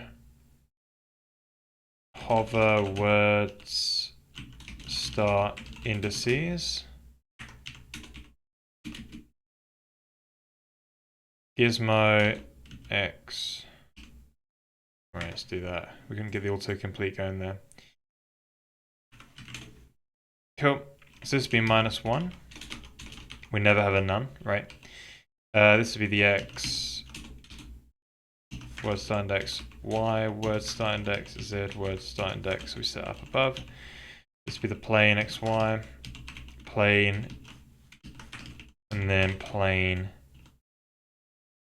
There we go. So in GPU side, in the shader code, we've now got it here, so we can actually just do a loop over. I guess I'll call it E for E none. Wait, yeah, E for E none. +1, so after none. E less than hover count. E plus equal 1. Wait. I did my range thing and I just hand typed out a damn proper for loop manually. Anyway. So, what are we doing? We look in the Gizmo hover word start indices index with E. And if that is equal to the start of the for loop, word index, where we've not, did we increment the word index? No, we'll increment it here. Perfect. So we did word index. That's equal to word index. Then we simply just store in the global, right, the one which is going to get read back later. I've got to move that around actually. It's in the wrong place. But yeah, there's a thing called a Gizmo hover. And we set that to the enum. Now, we've got to be careful because you should only do this for the current, for the mouse position, which is, so I've got a thing called is mouse at, and it checks the global and compares with the pixel coordinate. So if we say, and is mouse at, I figure out what it's called. Is it ucoord? Yeah, ucoord seems like that's it. Yeah, so that's the pixel we're rendering. So the mouse is at that pixel position. Go over and do this code, yeah? Right. Yeah, because you found the new closest hit. Sweet. So there's a thing we need to do, two more things we need to do. Where we do that read back, where we queue up a read back, this puts into the command buffer saying read it back here in the command buffer, but we wouldn't have set it yet because this is after frame init. Sorry, before frame initialize. We need to do it after draw 3D render. This is the one which is going to draw those gizmo shapes and other debug drawing things. So if we put it there, it would have written it out, and then we're going to mark this as,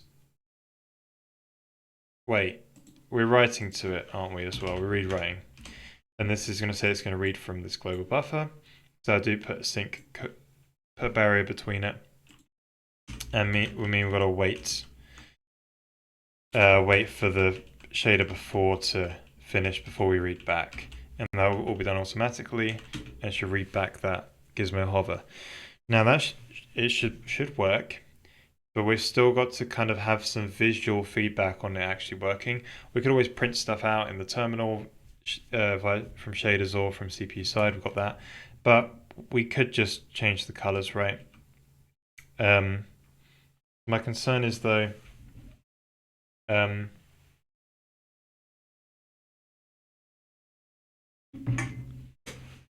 um, so maybe while we're here, we should get some nicer looking colors.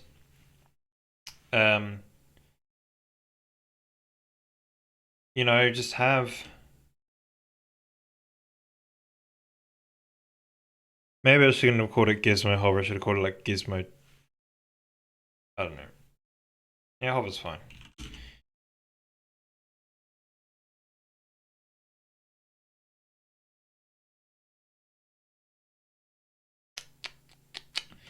But yeah, so maybe those colors then.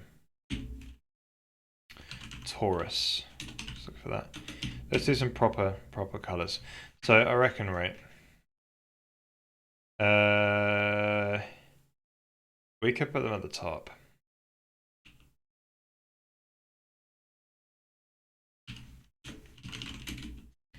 Color 32. Gizmo colors. Graphics Gizmo.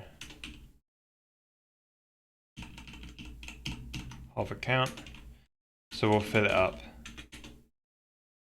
for all the enums, and then we'll do an actual hovered one as well to show they're hovered, and then maybe we should do one if you select it. I don't know. Let's just do these two states.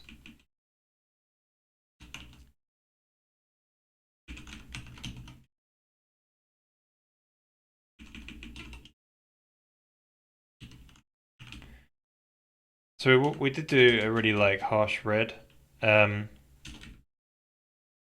Maybe let's do some. I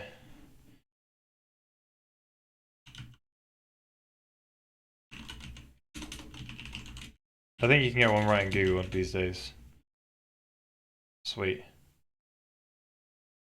You know, I was reading about that OK Lab thing, and because you know when you change the hue, the brightness actually gets different, even though it's hue saturation value, right? So that's like that green is way brighter.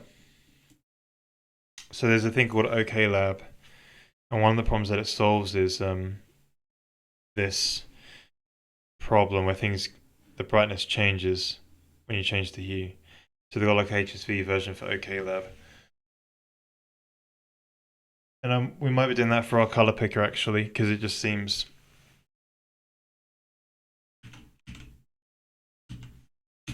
They've got the where is it?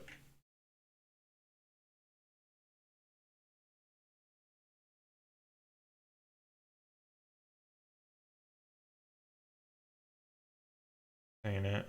Get out.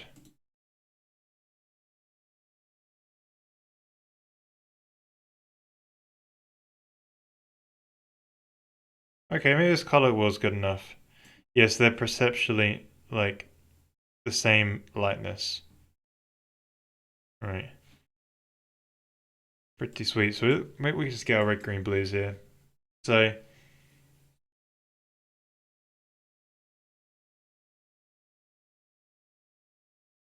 what is this? Lightness. This ain't the lightness.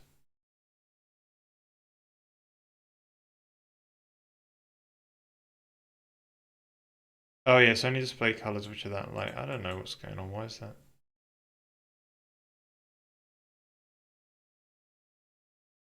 Huh?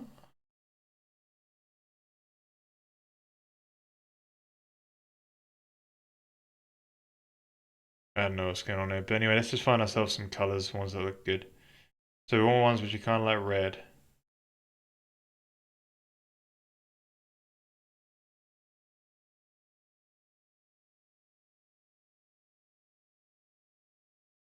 That's not a good one.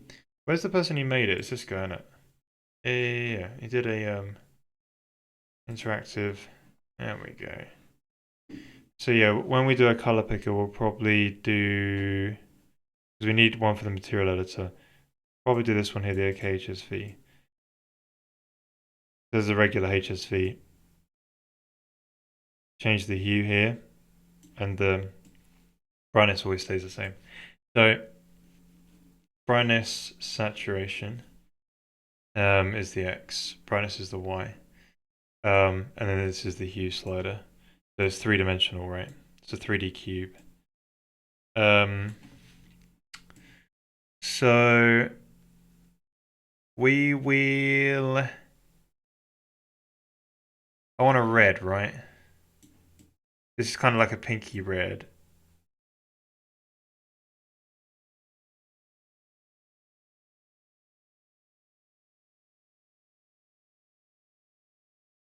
So maybe we'll do like.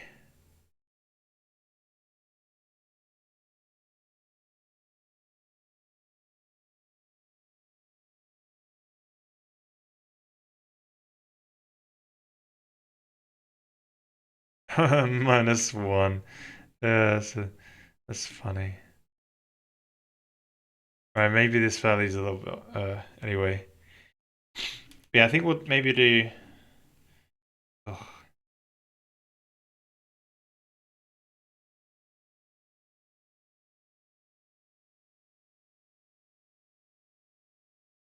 right, let's make it like a little bit pinker, I guess.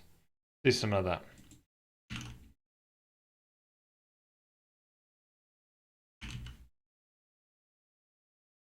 So alpha, blue, green, red. Gotcha. Let's invert the other way around. So if we take these, we'll do hovered. Yeah. So the hovered one, if we just change the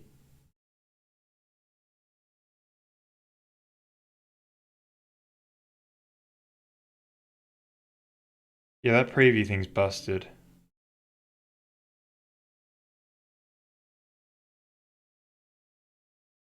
Well, that ain't great. Oh, that ain't good, is it?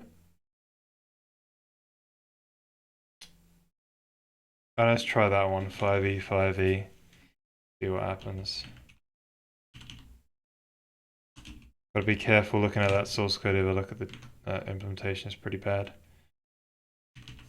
Cool. Oh, I did it wrong. Okay. Why is that so busted? Okay, so next one to move over to is the green.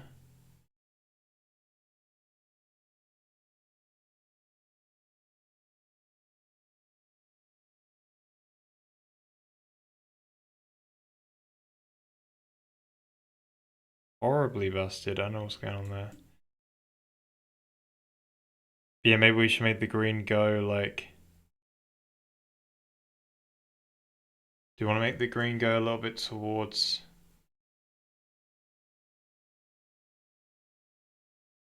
red or blue?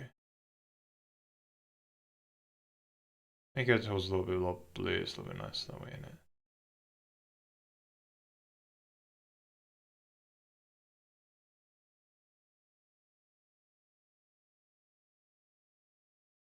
I don't know if this is the correct color though.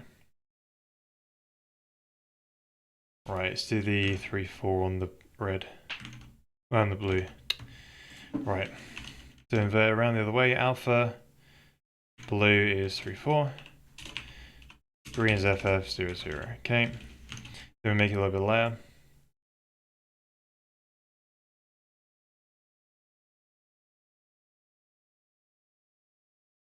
I don't know why that brightness is so damn wrong.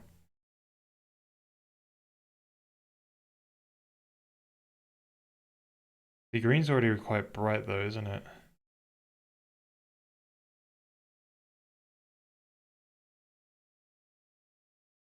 Sorry. I just realized we're desaturating it. That's all we're doing. I selected my colors wrong. Right, what we want is if the thing is, so you want them, so they're already quite saturated, which means they'll stand out more. That's what you kind of want. You want a very saturated thing, but you want it to become lighter. So really we should have brought it down here. Alright, let's go back to that red one. And then made it brighter. Mm-hmm.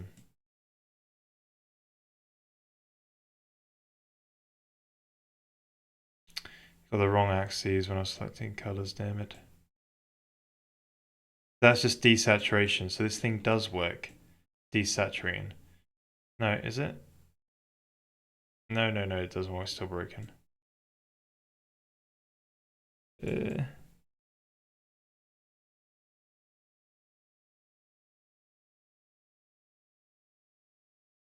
Alright, what did we do for the, yeah, something like that.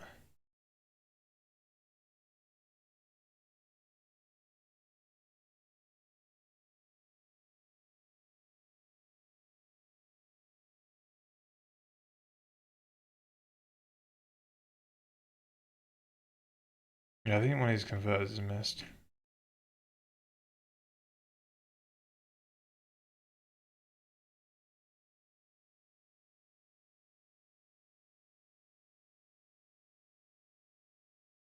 Let's bring it down by 25%. Kinda. Right. 3A. Let's see how it looks maybe with 3A.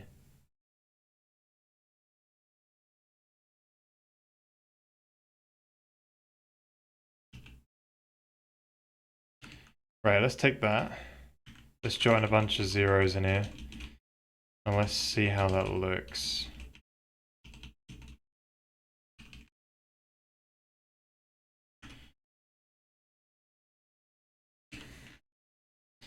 Uh,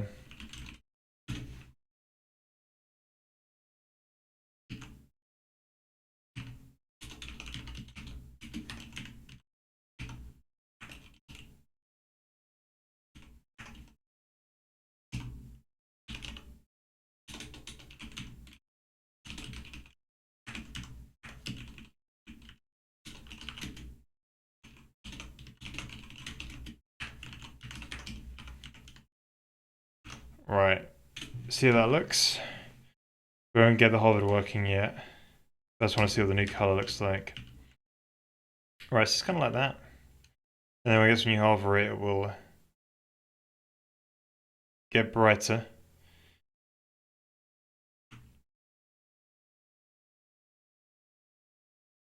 Maybe the other way around is a bit better, actually.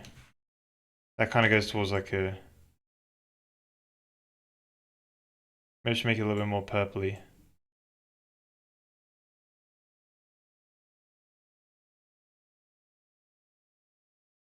Yeah, that was probably a little bit too dark. Let's bring it down to about here. D9, 7-3.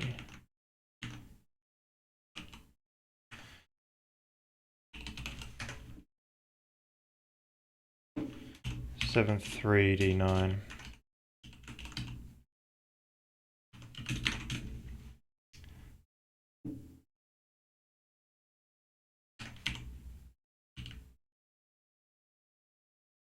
Right. It's alright, it's a little bit pinky. Bit different. Or maybe we should just go full on red, right? I don't know.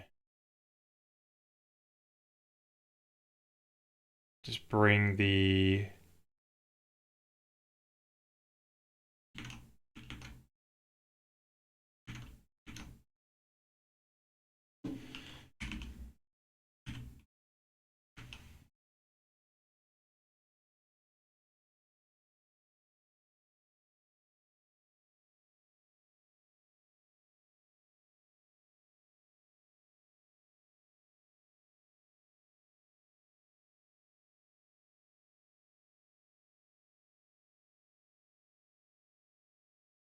Cool, so the other one would be fully on. 0, 0, 0. Neat, neat, neat. Right, so the Y1, green.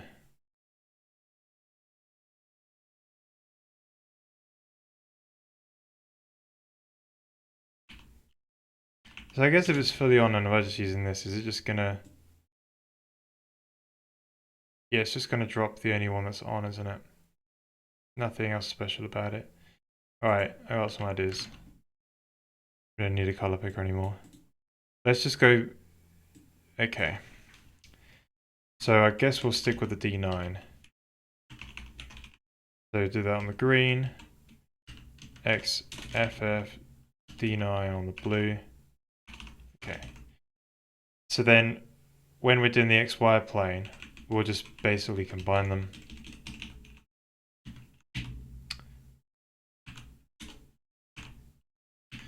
Zero X, F, 0, 0, 0, 0, 0, 0. Okay, so X is this one. D9. Y is that one. D9. D9 on the Y and Z, and then Z and X. So we take these, we can literally just go down here and replace all the D9s with FFs, and there will be fully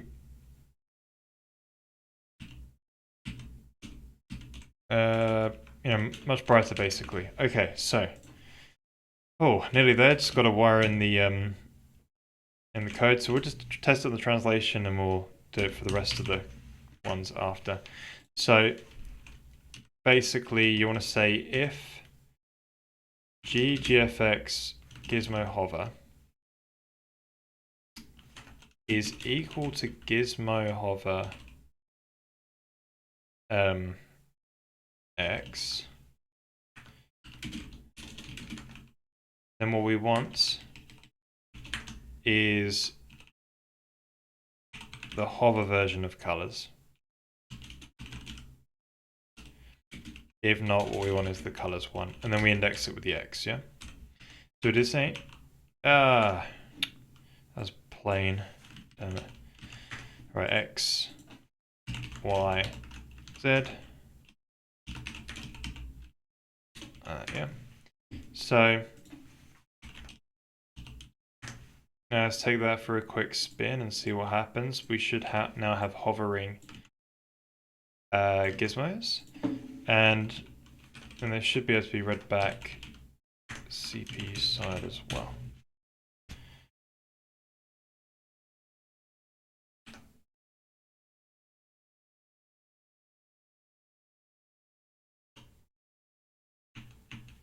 Wait, why have I pressed the tab key? Is this happening? I don't know. Oh, look at that. It's changing. It's a bit subtle though.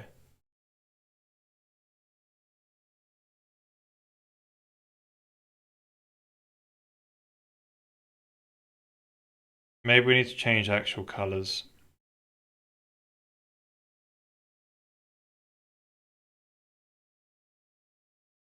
Maybe we need to shift it a little bit along a certain direction in the BS working.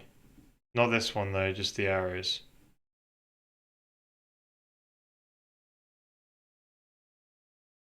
Right, that's good.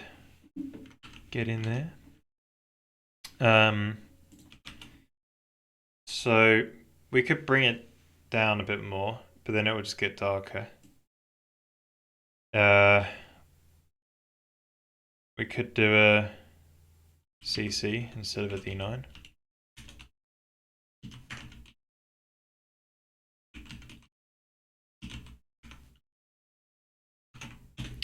Don't know if that's the answer though.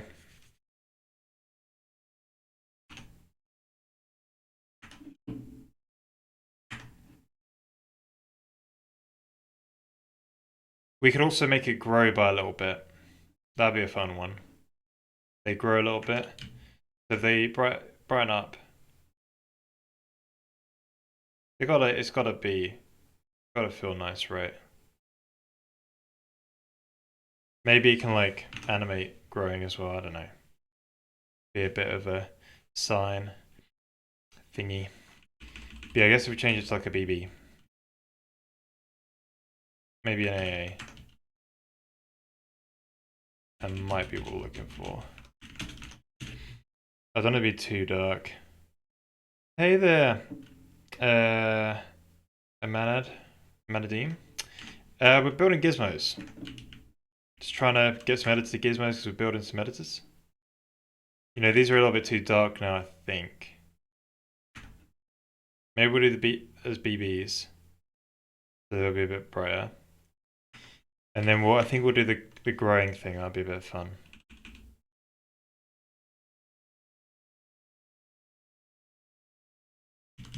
Yeah, working on editor Gizmos because we're working on editors soon. So just preparing the code base for working on editors. So we've got the rendering side of things done. We've got the translation widgets, Gizmos. We've got rotation, and we've got scale. So we're just getting the code for hovering over them, and then we can do the actual game side ones. But yeah, so this gets sent back from the GPU to the CPU, and then from the render thread to the game thread. Right, let's do the growing as well. Right, I think that's good. The other one is the grow.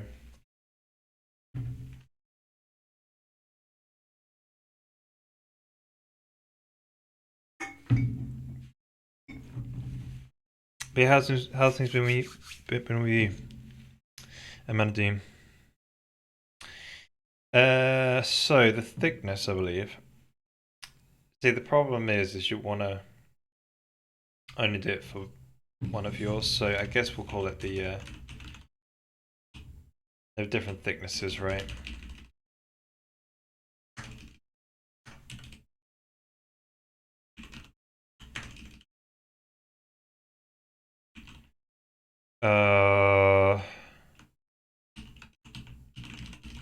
Yeah, some of that. And what we can do.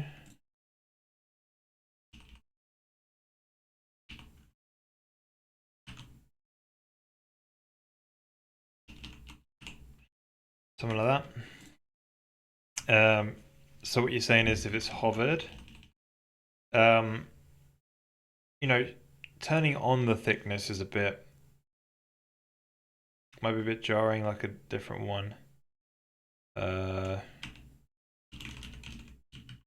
Thickness, or we could do this sort of like multiplied, plus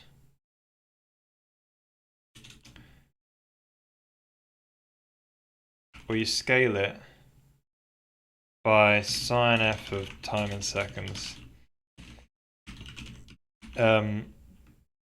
times 0.5 plus 0.5 to get it from -1 to 1 to 0 to 1, and then we multiply that by 0.01.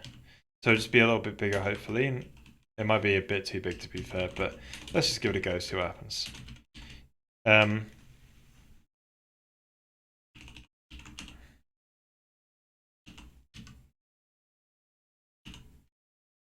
What the hell is going on here?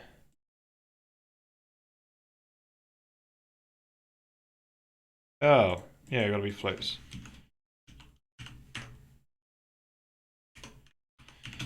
Right, so that should at least animate it, although it might be a bit...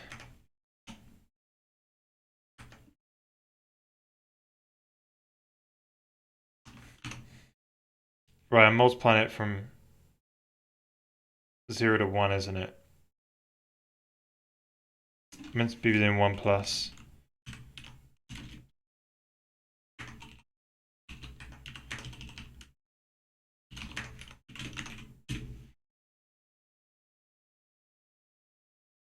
Wait, that's way too small. Ah, shoot. Wait, 1 plus... Yeah, so 0.5 will get you to...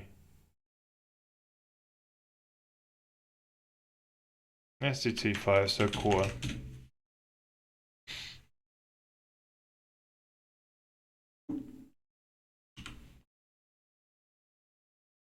Thank you. Right, so it is moving a bit, although it's a bit slow. Yeah, I want to make it feel kind of alive, like...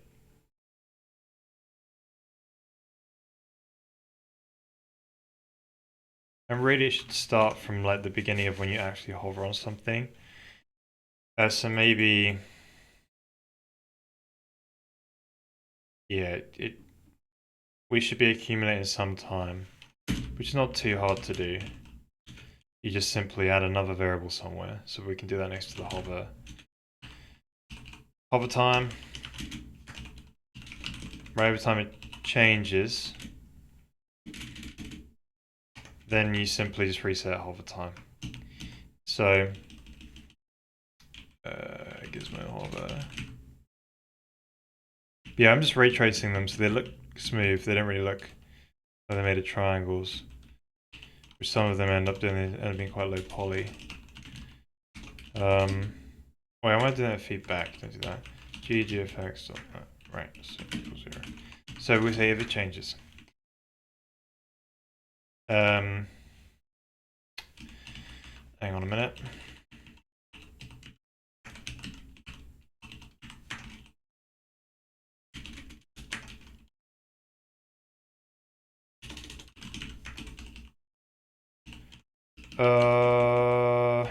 Yes, if hover not equal to ggfx gizmo hover.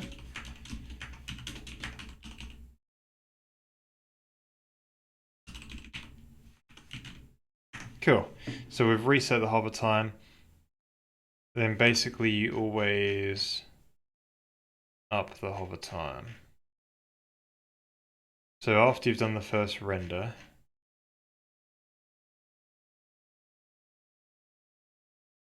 we up the hover time by dt and call it day. Then in here, ggfx hover time. So that will then, you probably want to scale that by some kind of speed. So maybe you just scale it here times by, I want it to be 8 times faster, I think. So let's give that a go. We should see it grow and shrink, basically.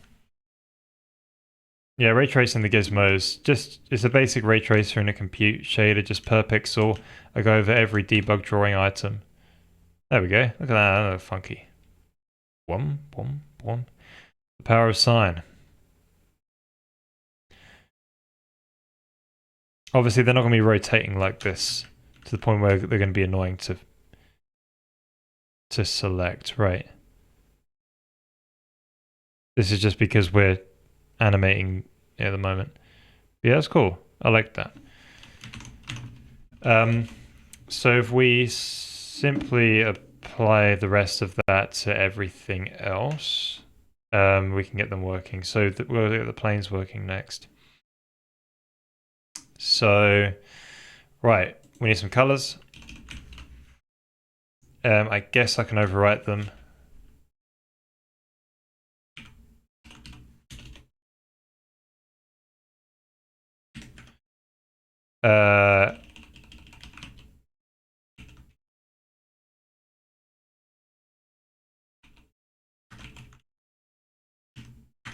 YZ, XZ. Really, that should have been ZX maybe. I don't know. Doesn't really matter too much.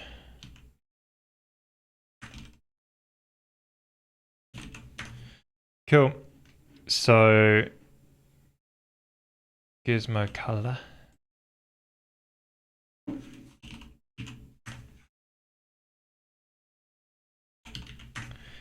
Oh, what happened there? Did I pull something out? Okay, so the color's sorted out, I think. Oh no, it'll be plain. Yeah, so the color's sorted out for the planes. Just got to sort out the thicknesses. So unfortunately, this one's a little bit more complicated. So what we might do is do some kind of Whether there's a scale, right? So why didn't we do like a scale? It's going to be longer though, isn't it? Ugh.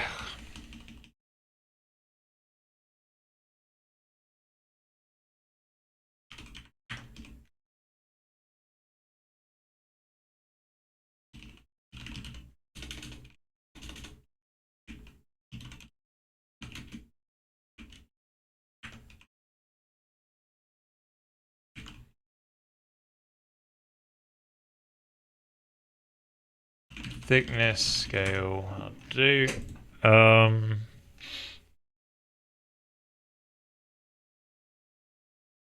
guess we'll.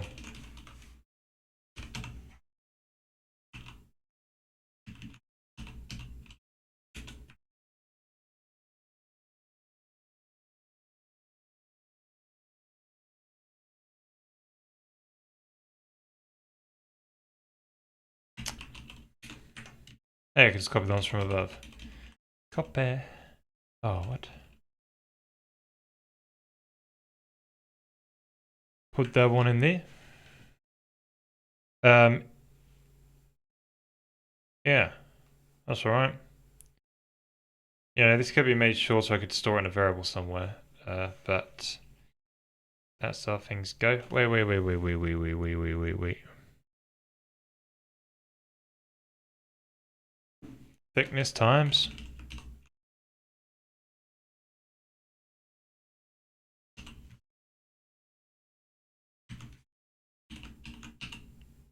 And way bigger. Right, so there's the scale. So we've got to do some multiply by scale.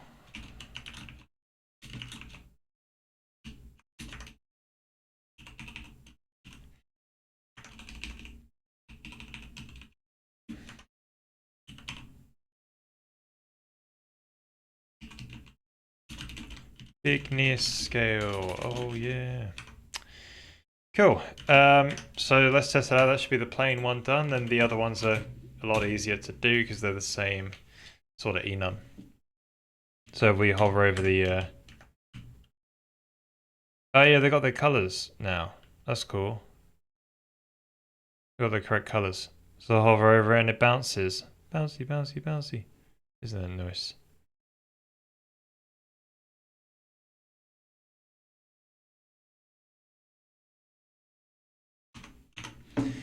That's pretty cool. So I want to do the same thing for the rotation. So the rotation needs these thingies. Thickness is already a thing. And then we need to do something like a Y color, X color thing.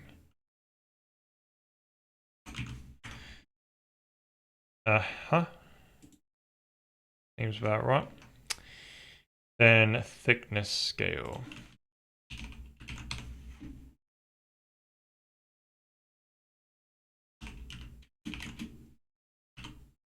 Cool, so that should be the oh, the scale. Oh, I thought it was in the rotation one. Alright. I don't know what happened to my brain right there, but okay. That's scale. Let's do the other one, and then we'll test them both out together. Yeah, this is just another thickness job. Alright. And then we simply just... Oh, these will be Y and Z. Cool, so I think I can just copy... Yeah. Cool. Bam. So that it should be done now. Let's press tab. I don't know why tab is doing a H. I don't know what's going on here, but tab is causing it to change as well. Whoa. Right, those are some big toruses. What happened?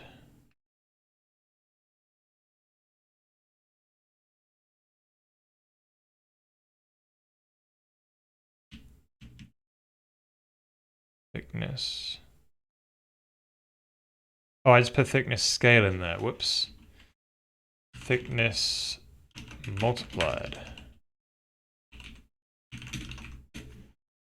Whoopsie. Right, so let's go around to the much better. Okay, so hover around the X.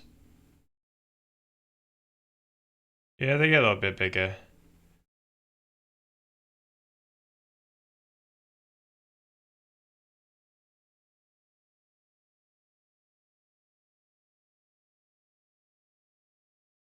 Yeah, they're not really going to be rotating like this anyway when you do it. We'll also want to make sure that the game thread can probably control which ones get highlighted when you're actually clicking on it, and maybe they can show up a different color or something. But yeah, it's pretty cool. Oh, I didn't test out the other one. The scale one. Okay, so it's like the other one, the translation.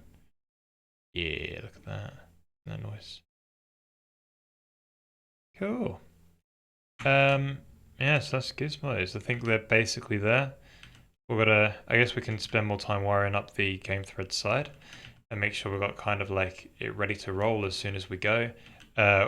We want to try and do like actually changing some values of some kind to make sure they update, right? So maybe we could, play with a scale, get it to move. We could play with a translation, get it to actually physically move around this world using these different sort of things. That'd be a bit of fun.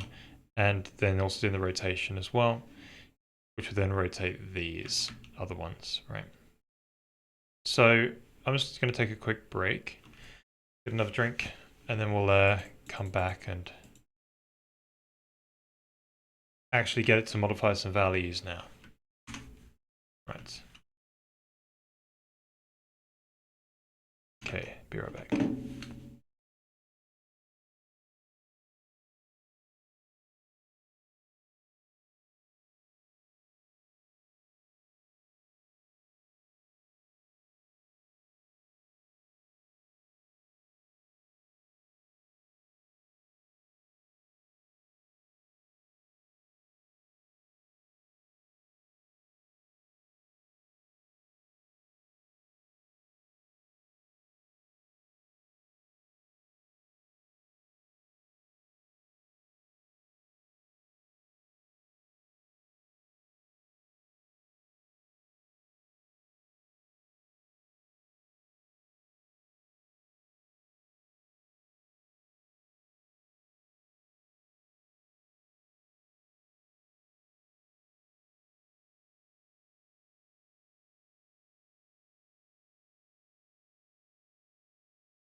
Alright, welcome back everyone. So where to next? Hey Davros. Someday I must code one of those gizmos. I'm trying to stick using Blender for editing. Yeah. Yeah, it makes sense to use, if you want to get something done quick, it makes sense to use a tool that already exists and learning that tool. But yeah, we're doing something really custom, so you have to build an editor.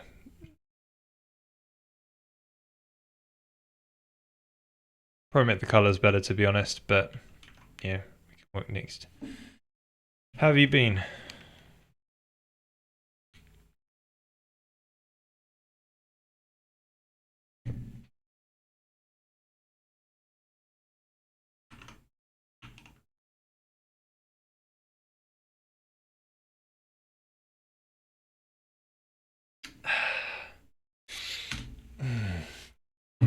Oh. Right, so now it gets passed back through the feedback to the game thread, which don't really have a game thread yet, but we've got the separation there. They're ready. So it'll come back here. So if Gizmo, hover, and mouse is pressed down, oh, we should remove that rotating thing. Right, no longer do we need this. Because we're actually going to change it to CPU game thread side now. So if you press down, we calculate the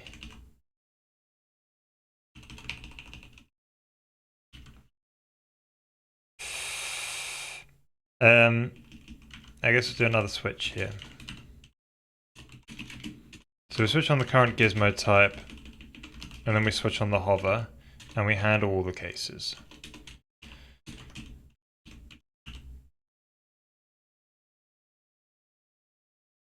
Okay, made some headway with pools, and I'm working on platform behavior.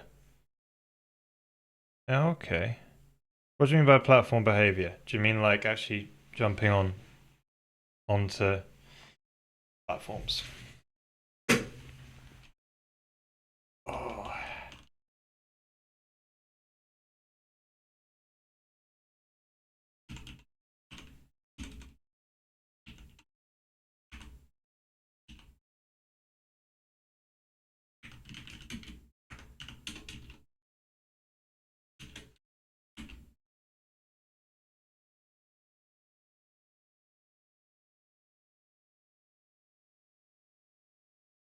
Basic stuff just set up in Blender. Cool. Wait, what do you mean by basic stuff? Oh, sorry, switches open doors, lifts etc. Right. Ah, I see. Nice. Yeah, actually yeah, making some content now, that's great.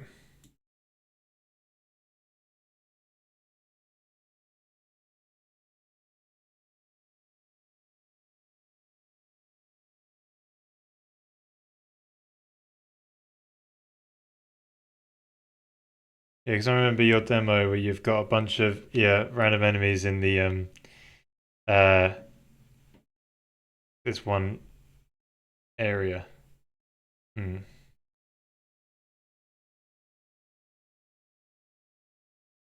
Alright, so we hover X, and we've clicked. We would like to be able to change Gizmo, world from local, translation X, and so here's the thing, right? I think we've got to do a bit of dot product stuff, right?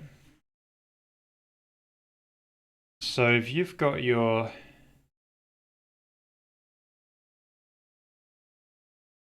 X, Y, Z, yeah. You click on the X, right? Where you move the mouse, say if I move the mouse here, I want it to be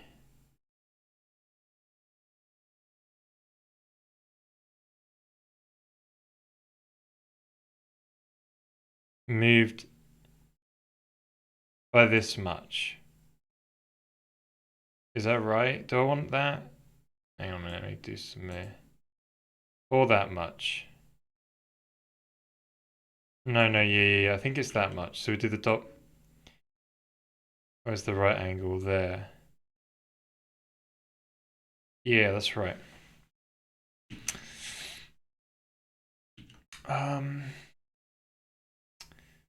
So we need to know where we click it.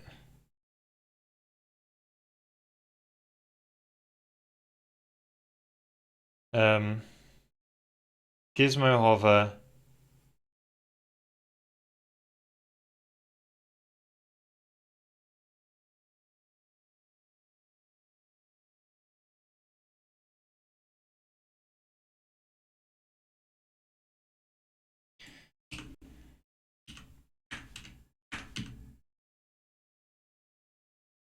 So I guess I'll do another stack. Gizmo hover.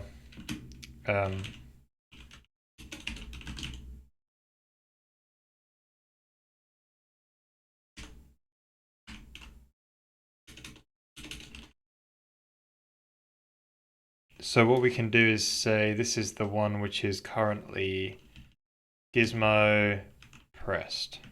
Call it. So if Gizmo hover and click, right, and has been pressed,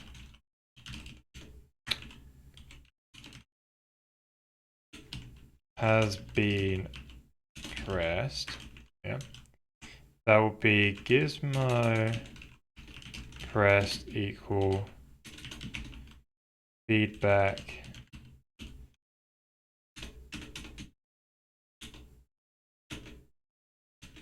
and now this is when you have a Gizmo pressed. So when Gizmo pressed is not equal to none. And then you can say, based on the type, if it's translation, look at the hover, and then we can translate X. So whenever you do one of these, you've got to retain the original Gizmo position. So we'll do like an OG award from local, something like that. Hey, big crypto cats. Open an orbital camera. I will need one of those. I haven't got one of those yet. That's actually not written down on my list. So I do need to build that as part of the material editor, and it will be needed for yeah. But I haven't got one of them yet. Oh, you made a new video. Oh, can you link it? That'd be cool. I'd like to watch that. You might also think when you click and drag on axis, which is close to parallel to the camera. Right. Hey RCT, welcome. OG forward from local. So if we get the original point,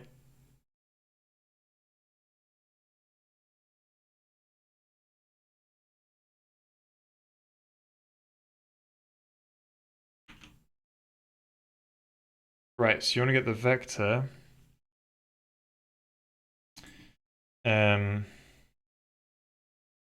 Oh yeah, I didn't do it.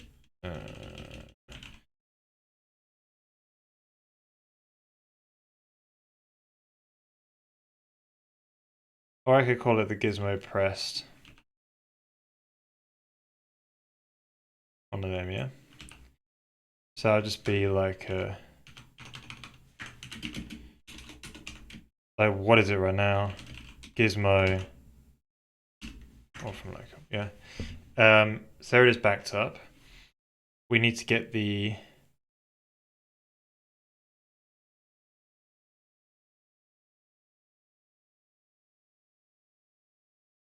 basis vectors. That's based on the rotation. can be on any of them, to be honest. Where is that? This one, this code here.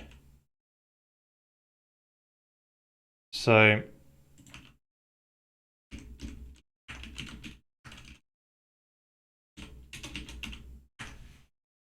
we get the gizmo well from local. And we get it to basically rotate. And that will give us a basis vectors in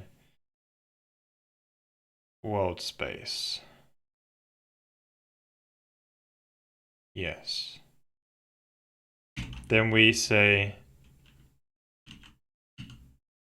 basis, I guess, or axis. And then you just say multiply scale along that axis. And wait, why are we scaling again? Oh yeah, we've got to figure out the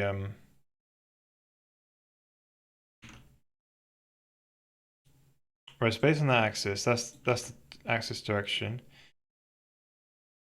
And we've got a vector which is here wherever your mouse is now. Yeah, but where's your mouse?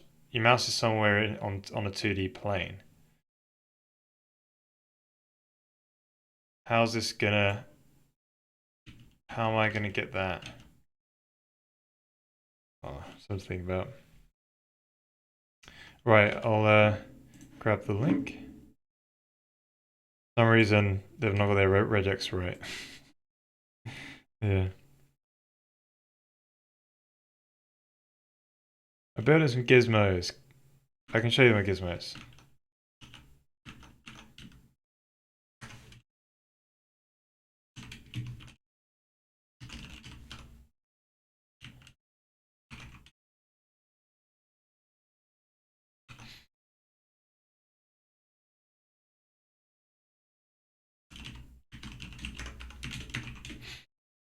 So I've worked on some gizmos. We're building a bunch of editors, so gizmos are vital. So we've got some... Yeah, these guys now. You hover over them and they kind of bounce around like that. They're ray traced, like everything else. There's the translation, there's our rotation one. And then here's our scale.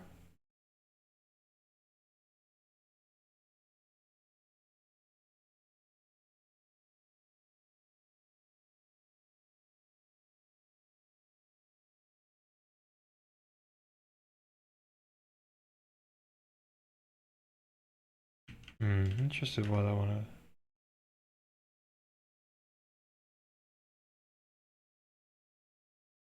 to... Alright, so right.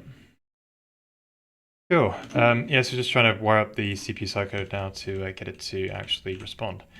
So I had a bit of a thing going on.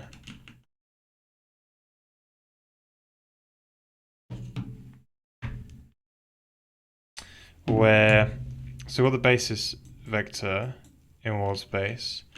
I'm trying to move it across that way. And I've moved the mouse. Right, so I guess we could put it into 2 dimensions. We could divide it by the Z. And just get... Do you even need to divide by the Z at that point? You turn into a 2D problem, right? And then... I don't know, or maybe you get the 2D vector of your...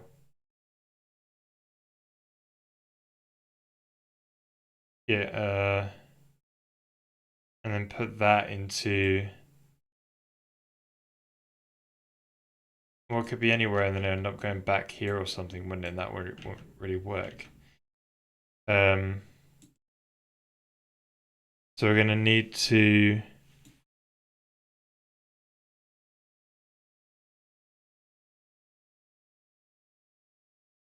how will we do it?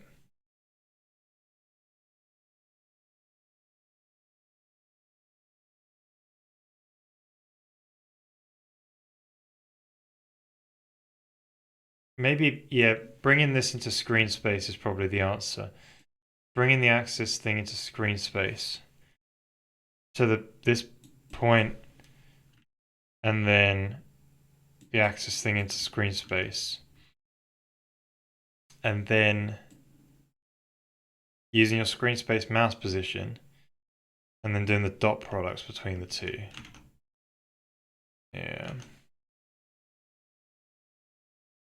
Yeah, exactly. I got multiplied by the amount it shifted, but the problem is that the mouse position's in screen coordinates and the axis vector's in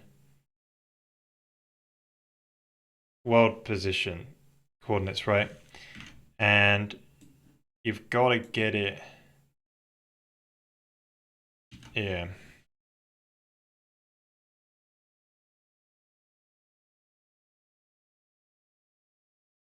Hey, dynamic key. Just find the closest point of the two rays in world space. The x-axis and the mouse ray into the screen. Right. I see. Right. That axis, yeah, that ray and this ray. Oh yeah. Right, or you could take the plane. That's the other way of doing it, isn't it? Maybe it's the same sort of maths. Yeah. That kind of seems alright.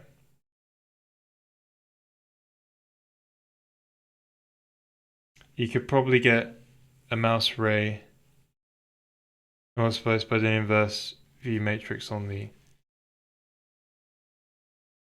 right. I see.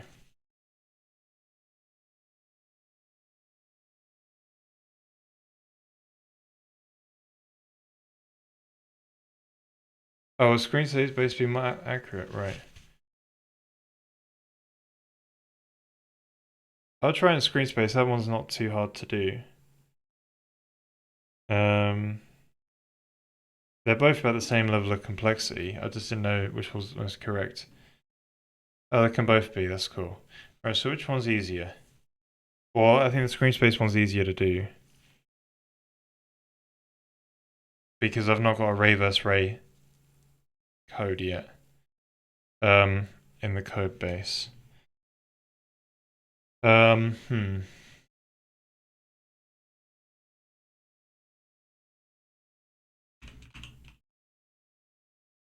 Let's see if I can work this out. The screen space.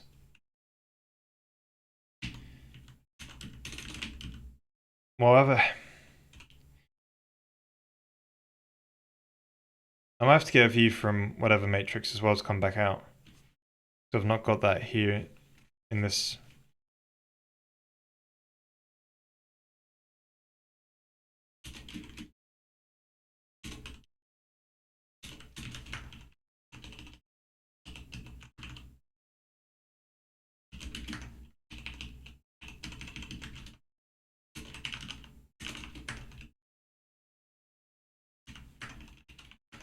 So the divide by Z, and then I got to do some things. Let me figure out.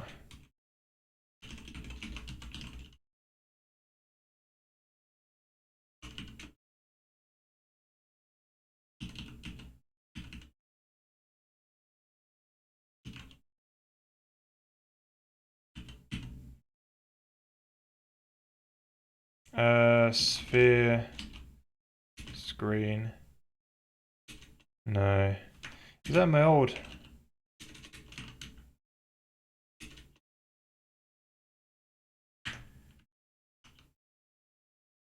Why isn't that .old folder showing up? Have they already got that in the editor to say stop going in the old folder? Ah. How annoying is that?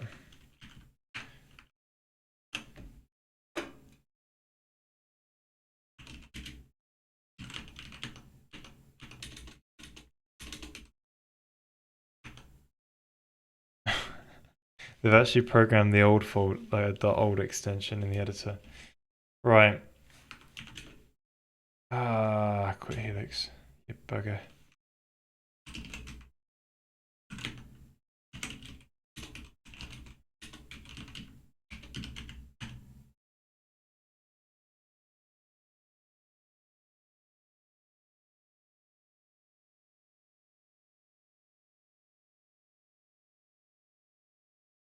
Probably lean towards linear wall space because the functions for that would have more general uses. Right.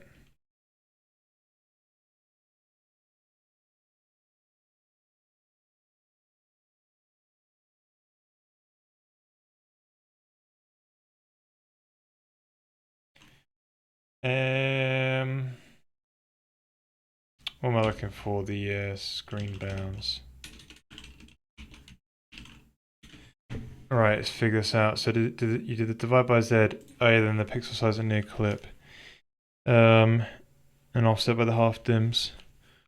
Right. How do we do that again? And that's the field of view, isn't it? Something like that.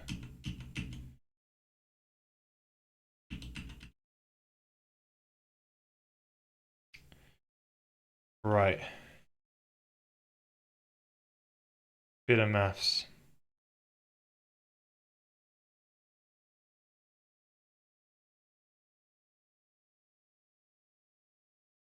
Yeah.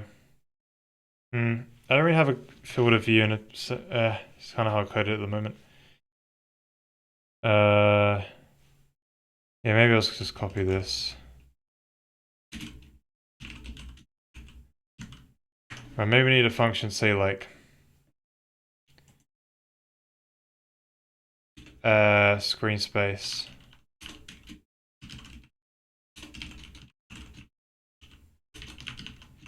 Can always sort it out, that's the point.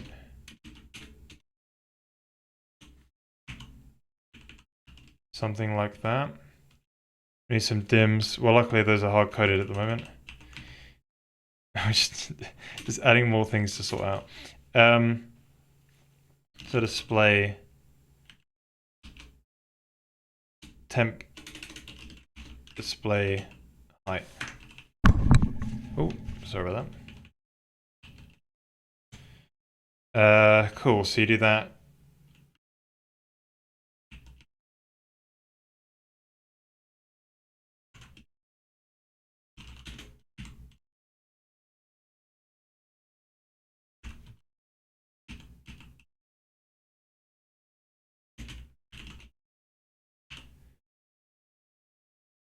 Right.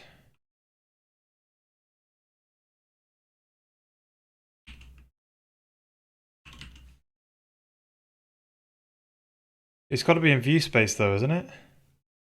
My position is in... shoot, I've got to move it into...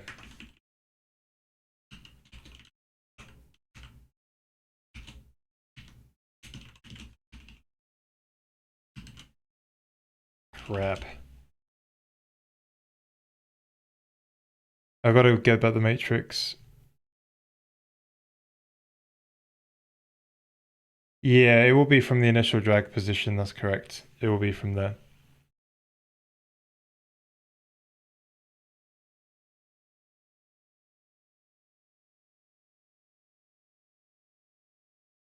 Oh, okay.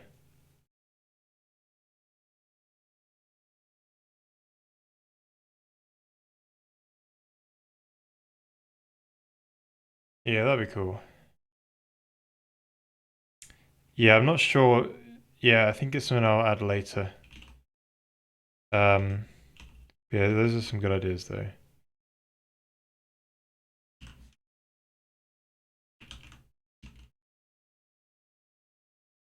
Ah, shoot. Realize what I'm doing.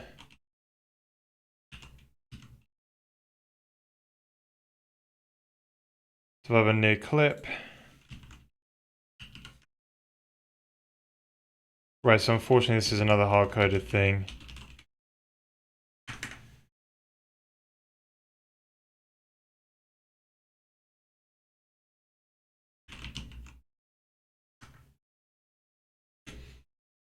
Linear algebra, eh? Yeah.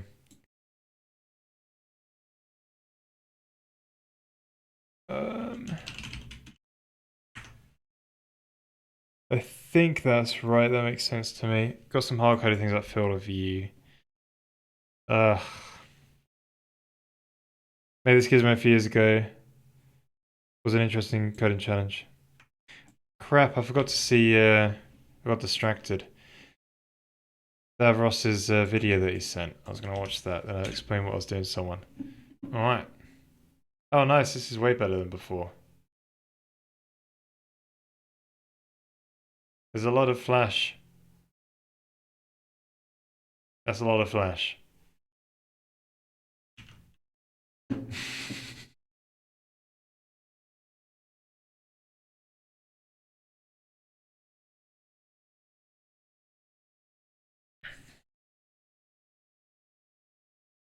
I wanted to ask if you've gotten text layout and shaping yet. Have you thought about half bars or something similar? I just use um I just use STB TrueType. And I've not got much UI at the moment. But I got like a texture viewer. Right loud. I got a texture viewer basically where I do a bit of. I just use STB TrueType just to render it to some like a glyph atlas, and I just render from that. But yeah, I've not done anything else.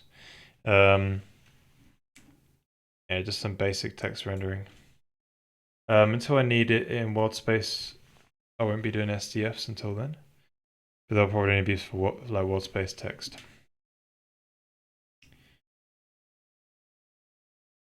Oh, you did in world space where it just felt easier.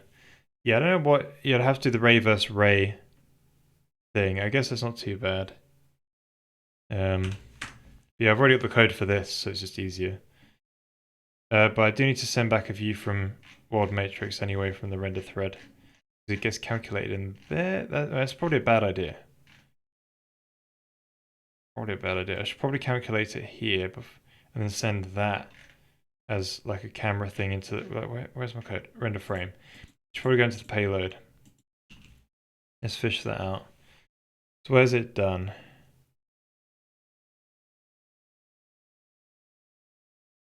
What's the old Wolfram view used for again?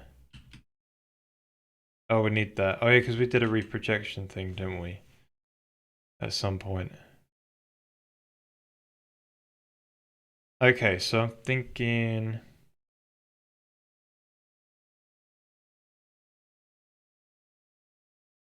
Yeah, we should probably take all these like things here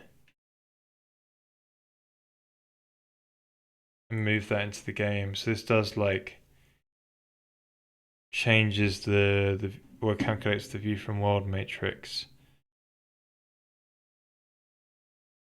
And then I can calculate a world from view as well. And I still the quaternion for reasons.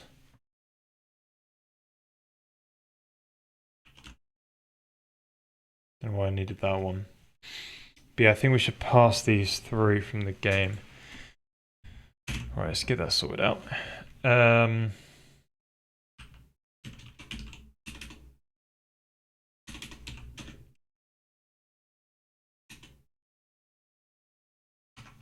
So in the payload, matrix 3D. So I guess I'm not going to have multiple cameras. We might do it at some point. We'll see. So for now, we'll just have. I guess we could put it in a camera strut, right? Field of view.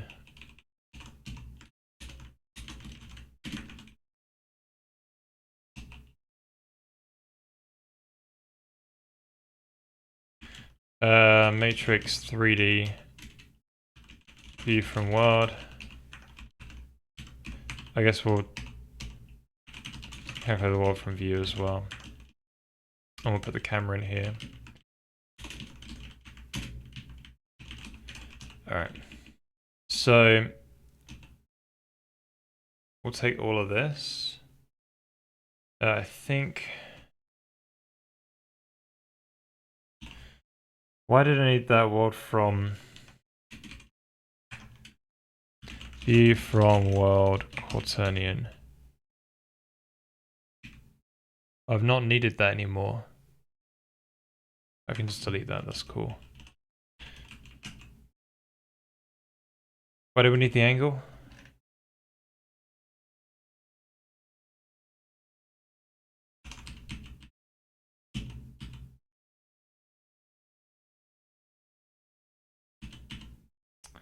Right, so it's just us keeping the angle thing. Okay. So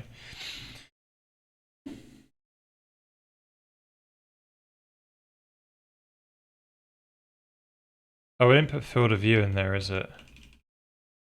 That's another one. It's useful. FOV.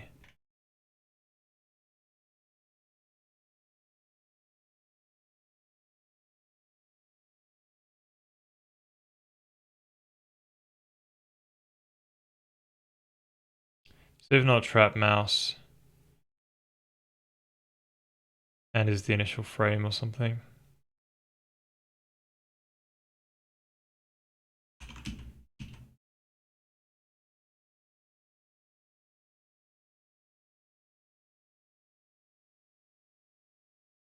Just be like gfx.view from world equals payload camera view from world gfx.world from view equals payload camera world from view. And then in the game thread side of things, we'll actually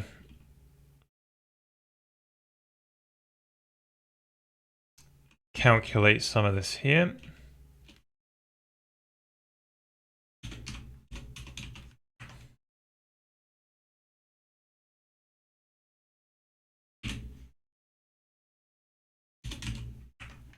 So I guess we'll call this the camera.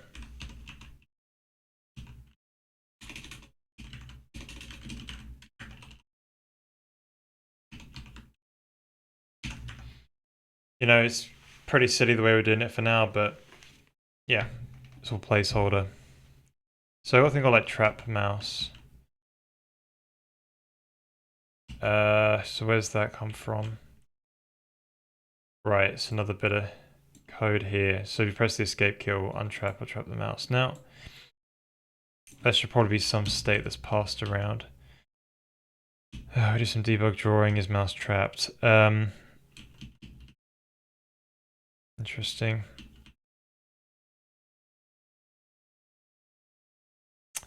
We'll pass this through the payload as well.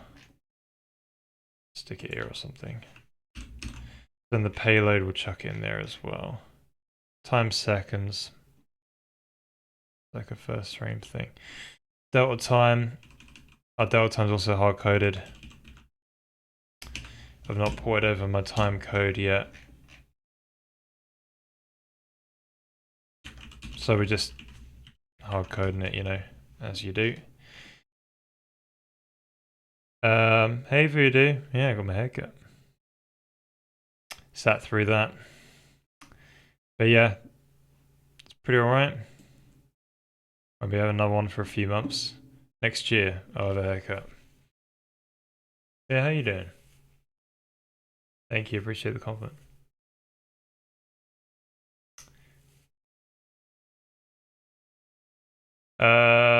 Right, so remove the... all seems to be looking alright. GGFX, oh, that shouldn't be setting those directly. Camera.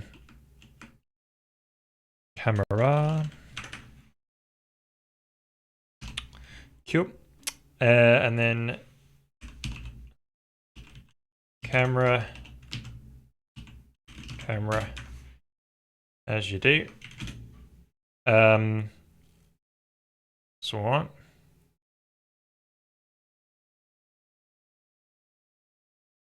If not, it'll stay still. That's good. That's good. That's good.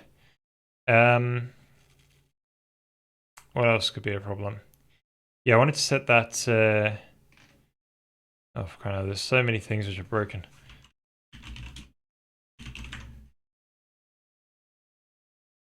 Just coming out of that line. So the thing to test would be to move the in the payload, chuck in a boolean for if it traps the mouse.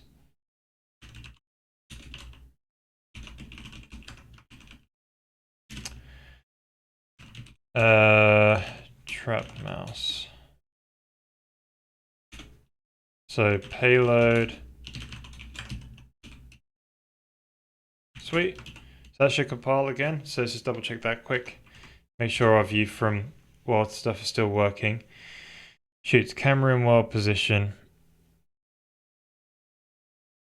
No more space. But isn't that just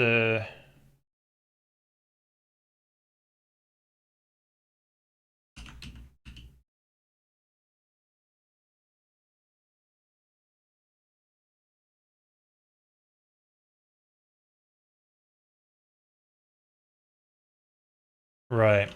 Interesting.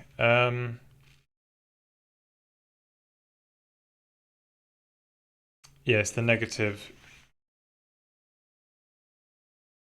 Yeah, so I want to actually store that in there.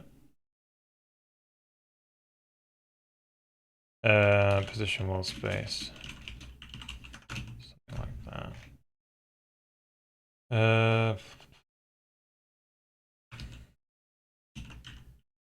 Camera position.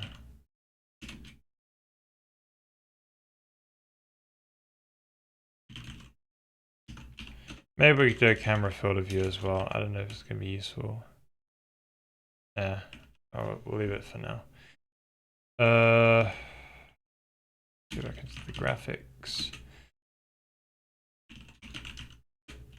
All right.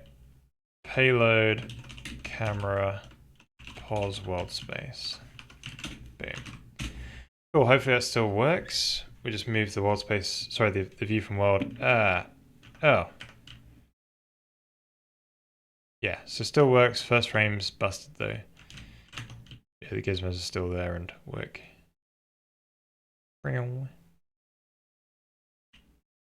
Okay, it's programming wise. I started a new project. Haven't done much though.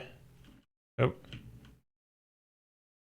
In a very simple 2D world gen. Cool. It generates a big island. There is no light chunk system or anything. Cool. Actually, there's one cool thing. I'm programming a prop bomb for my CS2 counter-terrorist cosplay. Oh, okay. Interesting. Yeah, another one. Cool. That's funny.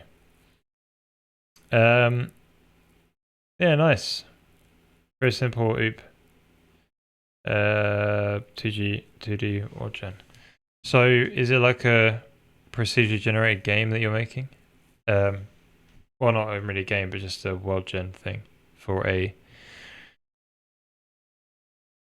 maybe a prop gen game.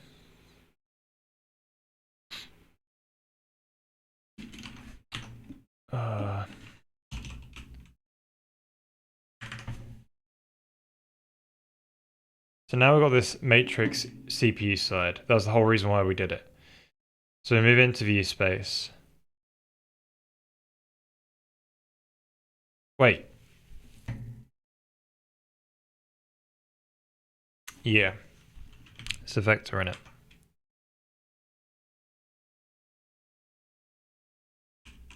Mol v matrix camera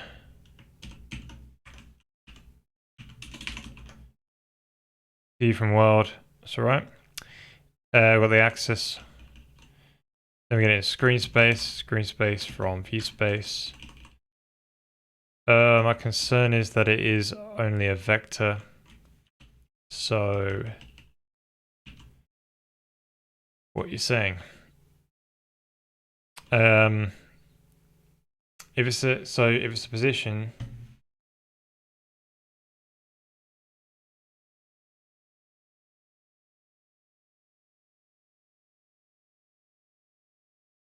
yeah, positions need to obviously move all the way through into screen space. A vector will. Well, we just want it normal. If we drop.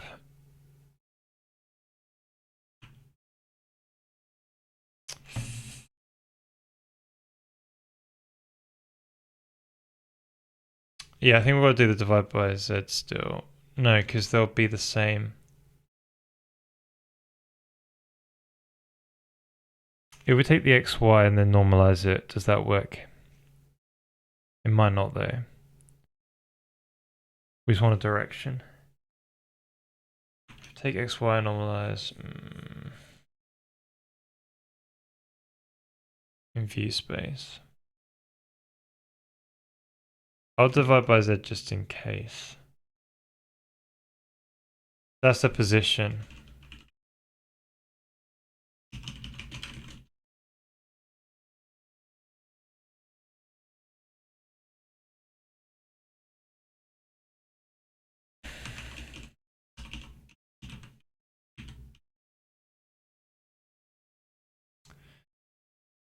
So it might be that.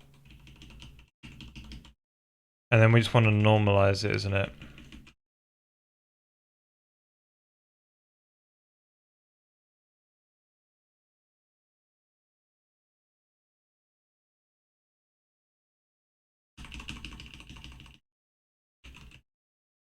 Probably a much better way to do this, but anyway, that'll do.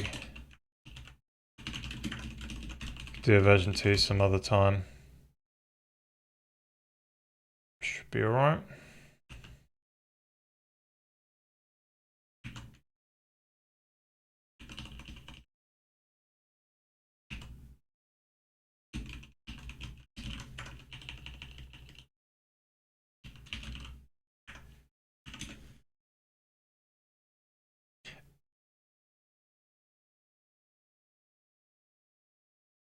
But we're going to spawn on an island and then procedure generate, and also our resources and the goal is to defend from enemies during the night. Awesome. And the game is going to be also co-op. Cool, amazing. You can do some network programming for that, or just plug into controllers. Cool, says the screen space axis. Right. We also need to move back the actual position. So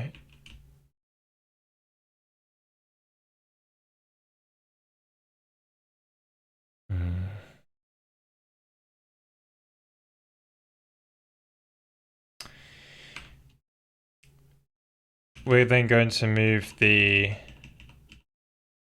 translation aspects of the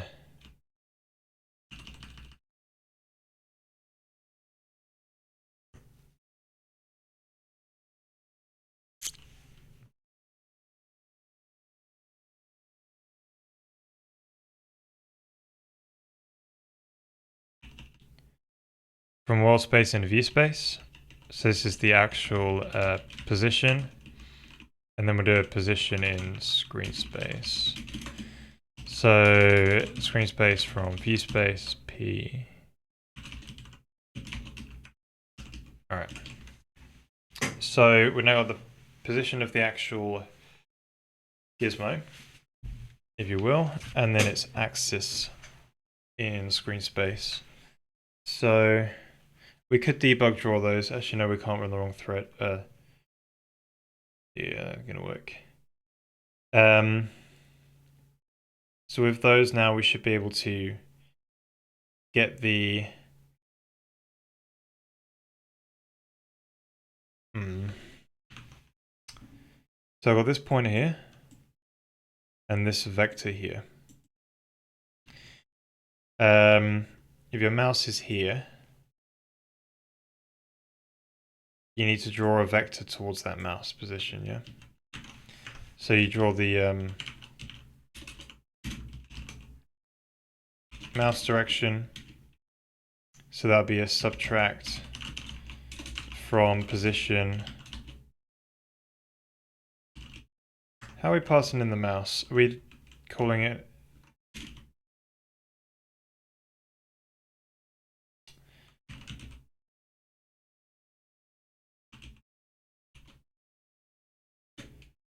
Yeah, something like this.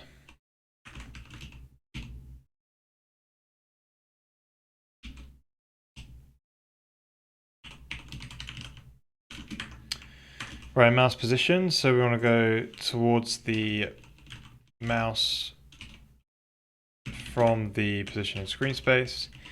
And then we simply normalize those boys and girls there. Okay. So now we've got those two. Wait, do you want to normalize it? That is a big no. You don't normalize it. You want the mouse vector. Then if you do the dot product between this line in screen space and this direction in screen space, so let's call it D, I guess, dot between mouse vector and the axis in screen space vector. So that'll get us how much does this line go across this line. This vector go across this normalized vector, and it will get us a right angle, and it will tell us how to get to there. How to get to here across this line. So we've just got to project it across that line now. So that'll be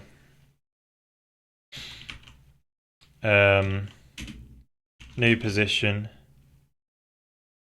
which is multiply scale across from axis in screen space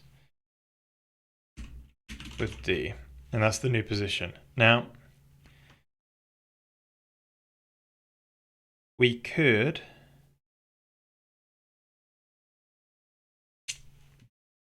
oh crap. That's where the new position is in screen space though, isn't it? Damn, okay, so we can't do that. That's for sure. But we know how much to project it by. So you got to project it in using the axis in view space along. See, the problem is that's in view space. Well, okay.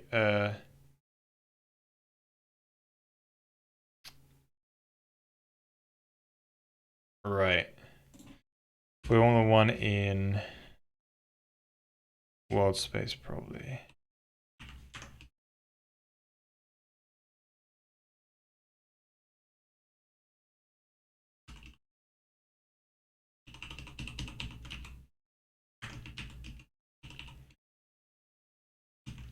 All right, axis in world space.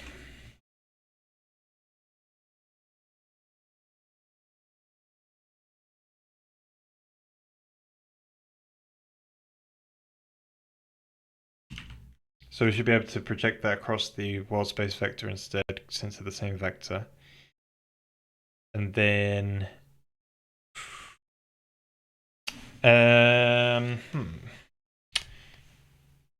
so yeah, there's still some other problem, I think, but ultimately this new position is where the translation ends up, right? We just set the translation to this new position here. Okay. So the position that we always are going from, no, it needs to be the difference, isn't it? So you get the old position.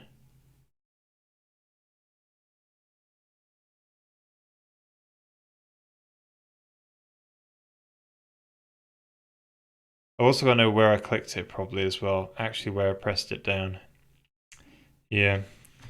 But let's just get the old position. So the old pos is what did I call it again? Gizmo pressed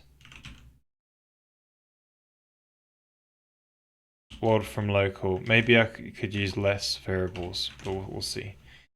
So essentially, we want to make sure we set it to old position.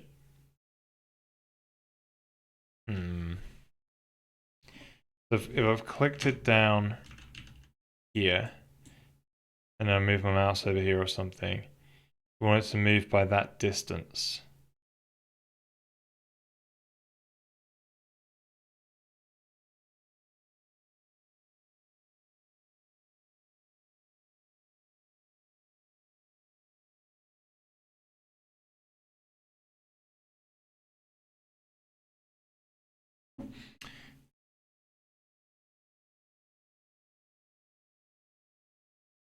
So the problem is right now when I click on it, it's going to jump to where the mouse is, I think.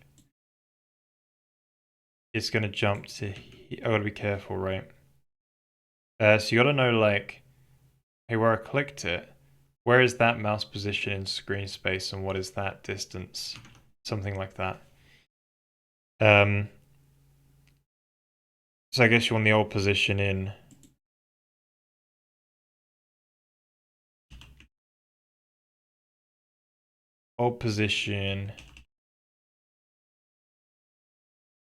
in view space. Maybe you do it twice over. Yeah, awesome. Amazing.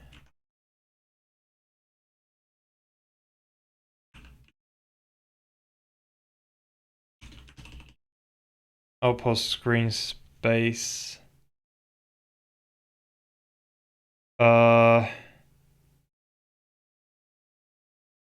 So that's the axis stuff. We can reuse the axes. There's the new.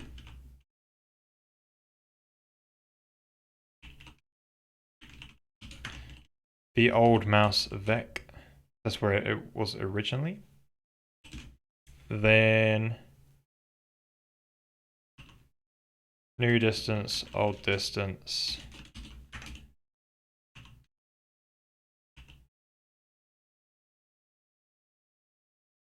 So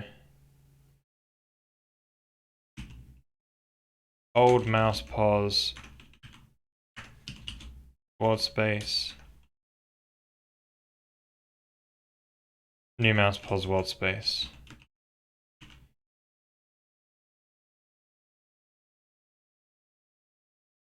So you want to then, so now you got the old place where you clicked it and you've got the new place where it is. You want to offset the old position in world space, which is that, by the difference between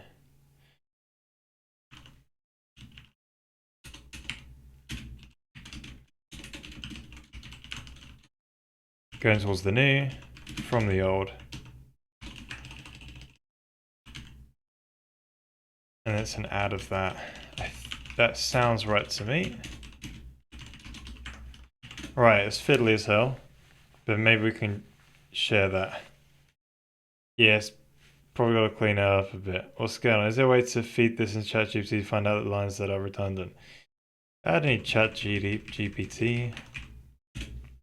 Why would you need ChatGPT for anything? Right, the first frame's busted now because of our change. Right. Where'd it go?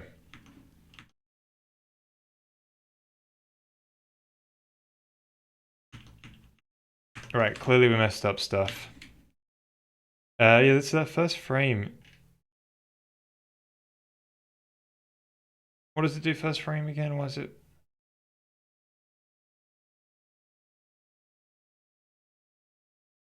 Is it because something to do with the oh, it's setting those directly? Ugh.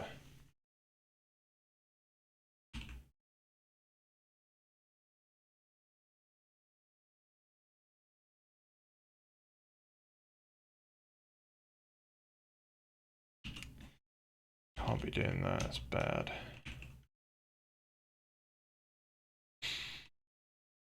Hmm.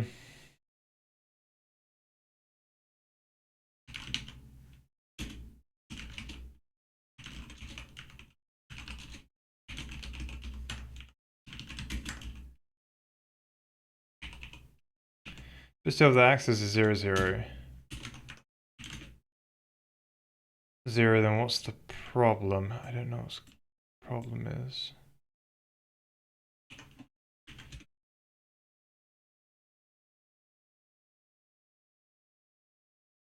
I think it's as soon as I move the mouse. Is it when I rotate the mouse? We'll see.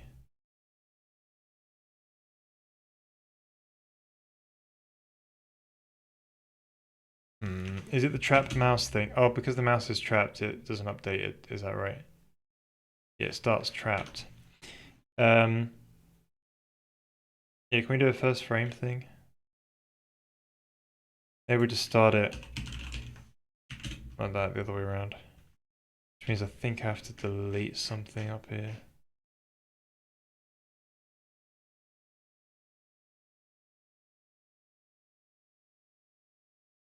I gotta hide the mouse first. Something like that. Right, that works alright for now. Oh, this damn thing won't go away.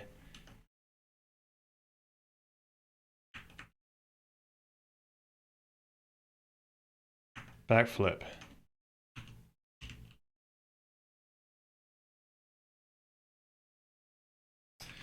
Right, we busted things. So I press the escape key and things break. What's going on? It's probably the delta in V or something. Oh.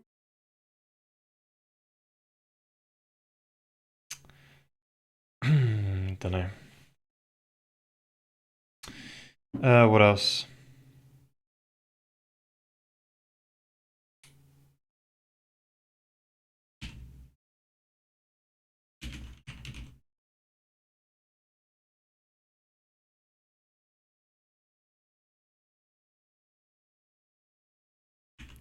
Yeah, I want to get rid of that debug drawing, isn't it? Where's that sort of BVH stuff? It's here, isn't it? No. Yes.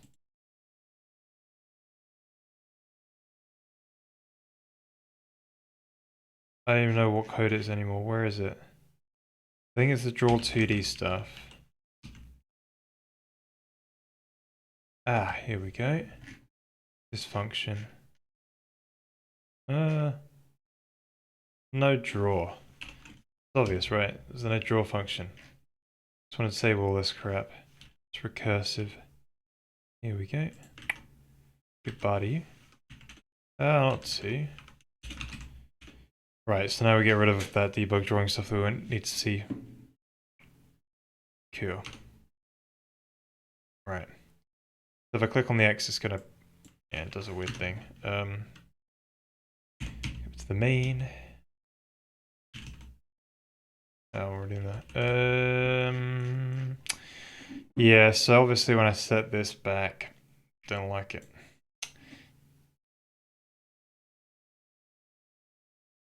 Something probably gets an infinite or NaN somewhere. And then causes this to be infinite or NaN. Probably what's going on.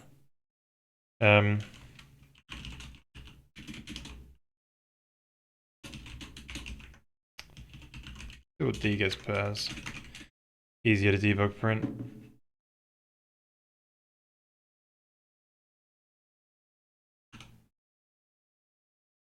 NaN. What do you know? Yeah, so one of these guys got it. It's probably the axis at that point. Right, divide by Z. Seems plausible. Oh, it's the P version. It needs to be the V version.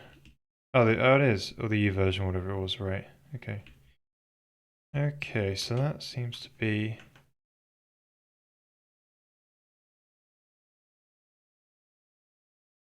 Right, it's this axis.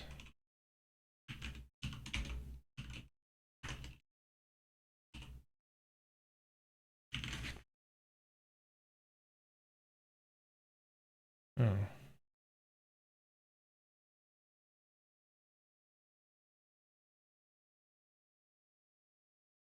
Click. Right, so that was equal to 0.9.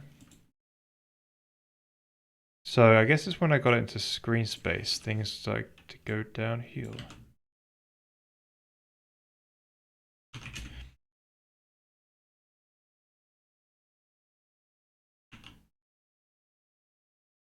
Oh no, okay. Huh. So the dot between that and that. So is the mouse vector really NAN? Well, I'm just testing the X, right?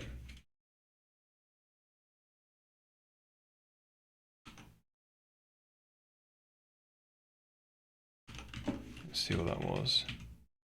Yeah, mouse vector's NAN. What? This is a subtract. Which means the position, okay, the screen space position is... Alright, let's check the view space one. I doubt it's that one.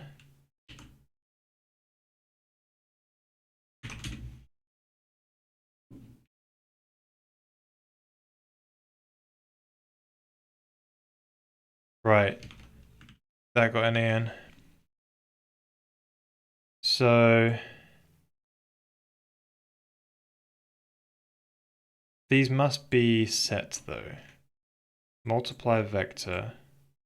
I didn't get NAN on the first frame for some reason.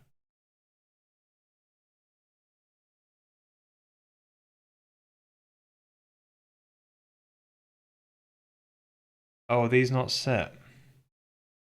Alright, catch you later, Joe. Good to see you, man. Have a good evening. I'll see you in the next one. Have a good start to your work week as well. Translation.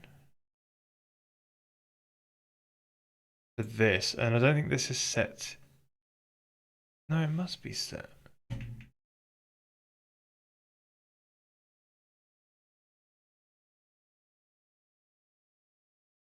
Right, something's a bit weird with these. We can also just put a breakpoint in there. I don't know why I kept doing this print crap, right? We could equally just put it in debugger.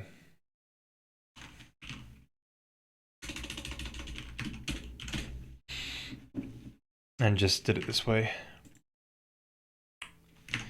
Right, so print out camera dot view from world. Seems pretty alright. Doesn't know there's many zeros in there or anything. Next one. Gizmo. Translation. Yeah, but there's zeros. They're not getting divisions, right? So why is... No, but it was the next frame, wasn't it? Right, now it's NAN. So I'll just skip to the next frame now. Right, they're all NAN. Camera, view from what? Oh. Oh, okay. I see. This variable's been set, and then this becomes NAN. Next frame. Right. So something else further on the line is actually getting the NAN and then feeding it into the next frame. Okay. That makes sense. Let's find that out. So it's not NAN. NAN.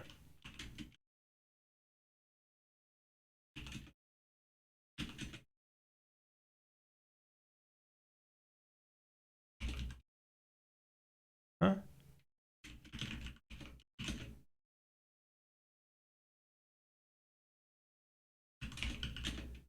Right, something else got NAN. Position screen space, position. Okay. So the first frame, this one fails here, this conversion here. Be... Alright.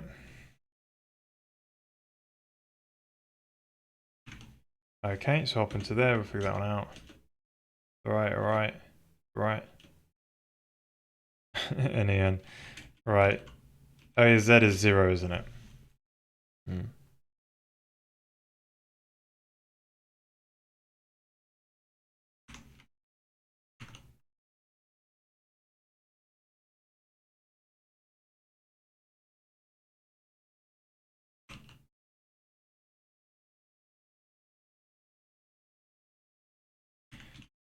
I guess we can add an epsilon to it. We'll just make it really big, wouldn't it?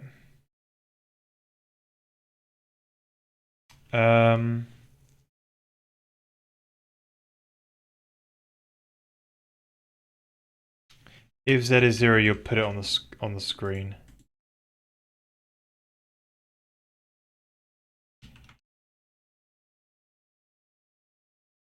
But why is it a 0? Yeah, why would it be 0? That is a very good question.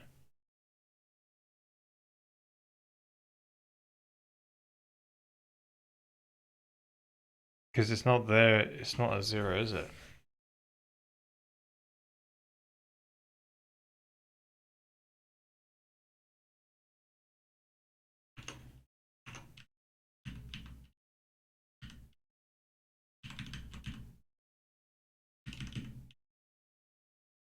Crap. Right, let's run that again in.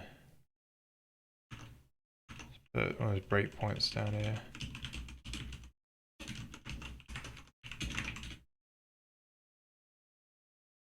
That is bizarre. So the Gizmo world from local trans, that is a 0. But this should not be. The V from world transform.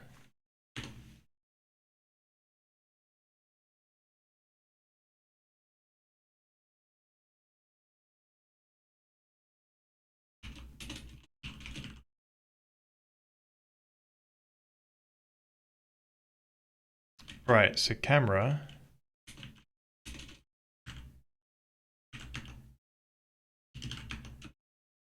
See, that's like that.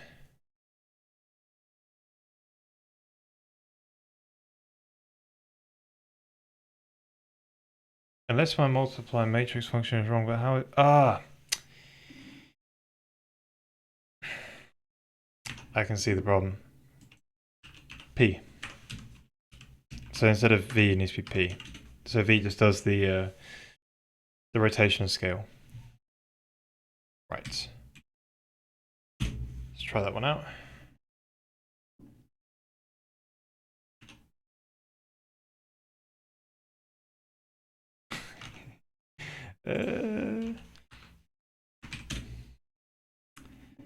And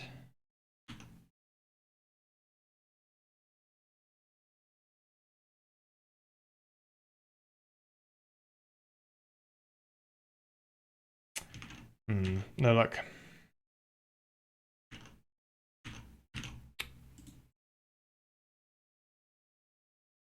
Yeah. Okay, that's fine. I think we'll tackle this problem more next stream. Yeah, so I guess next stream we'll finish off this Gizmo code, just get it all working. So when we want to, in the editor, get using the Gizmo code, the logic's already written out, and we can put it somewhere a bit more proper, I guess, rather than just being in the main function. But we'll figure out how to sort of generalize this for each axes and maybe the planes, and do the rotation scale one as well. But yes, that'll be on Tuesday at 7:30 p.m. GMT +1. Same time on Thursday, and Sunday is about 4 hours ago. Next Sunday. Playing will be easier. Awesome. That'd be cool. Discord if you want to come and hang out in the meantime, off stream. That's all I will probably share for now. But yeah, let's go find someone to raid, I guess. Hopefully it's someone who I'm following. No worries, thank you for coming. It's a pretty cool, successful stream. Made some good progress. We're on track for the time we set. We did say 3 streams for Gizmos. And I guess after that we can move on to the color picker. So color picker will be sometime next week. Yeah, that'd be pretty sweet. Right, have a good start to your work week, guys. I'll see you all in the next one.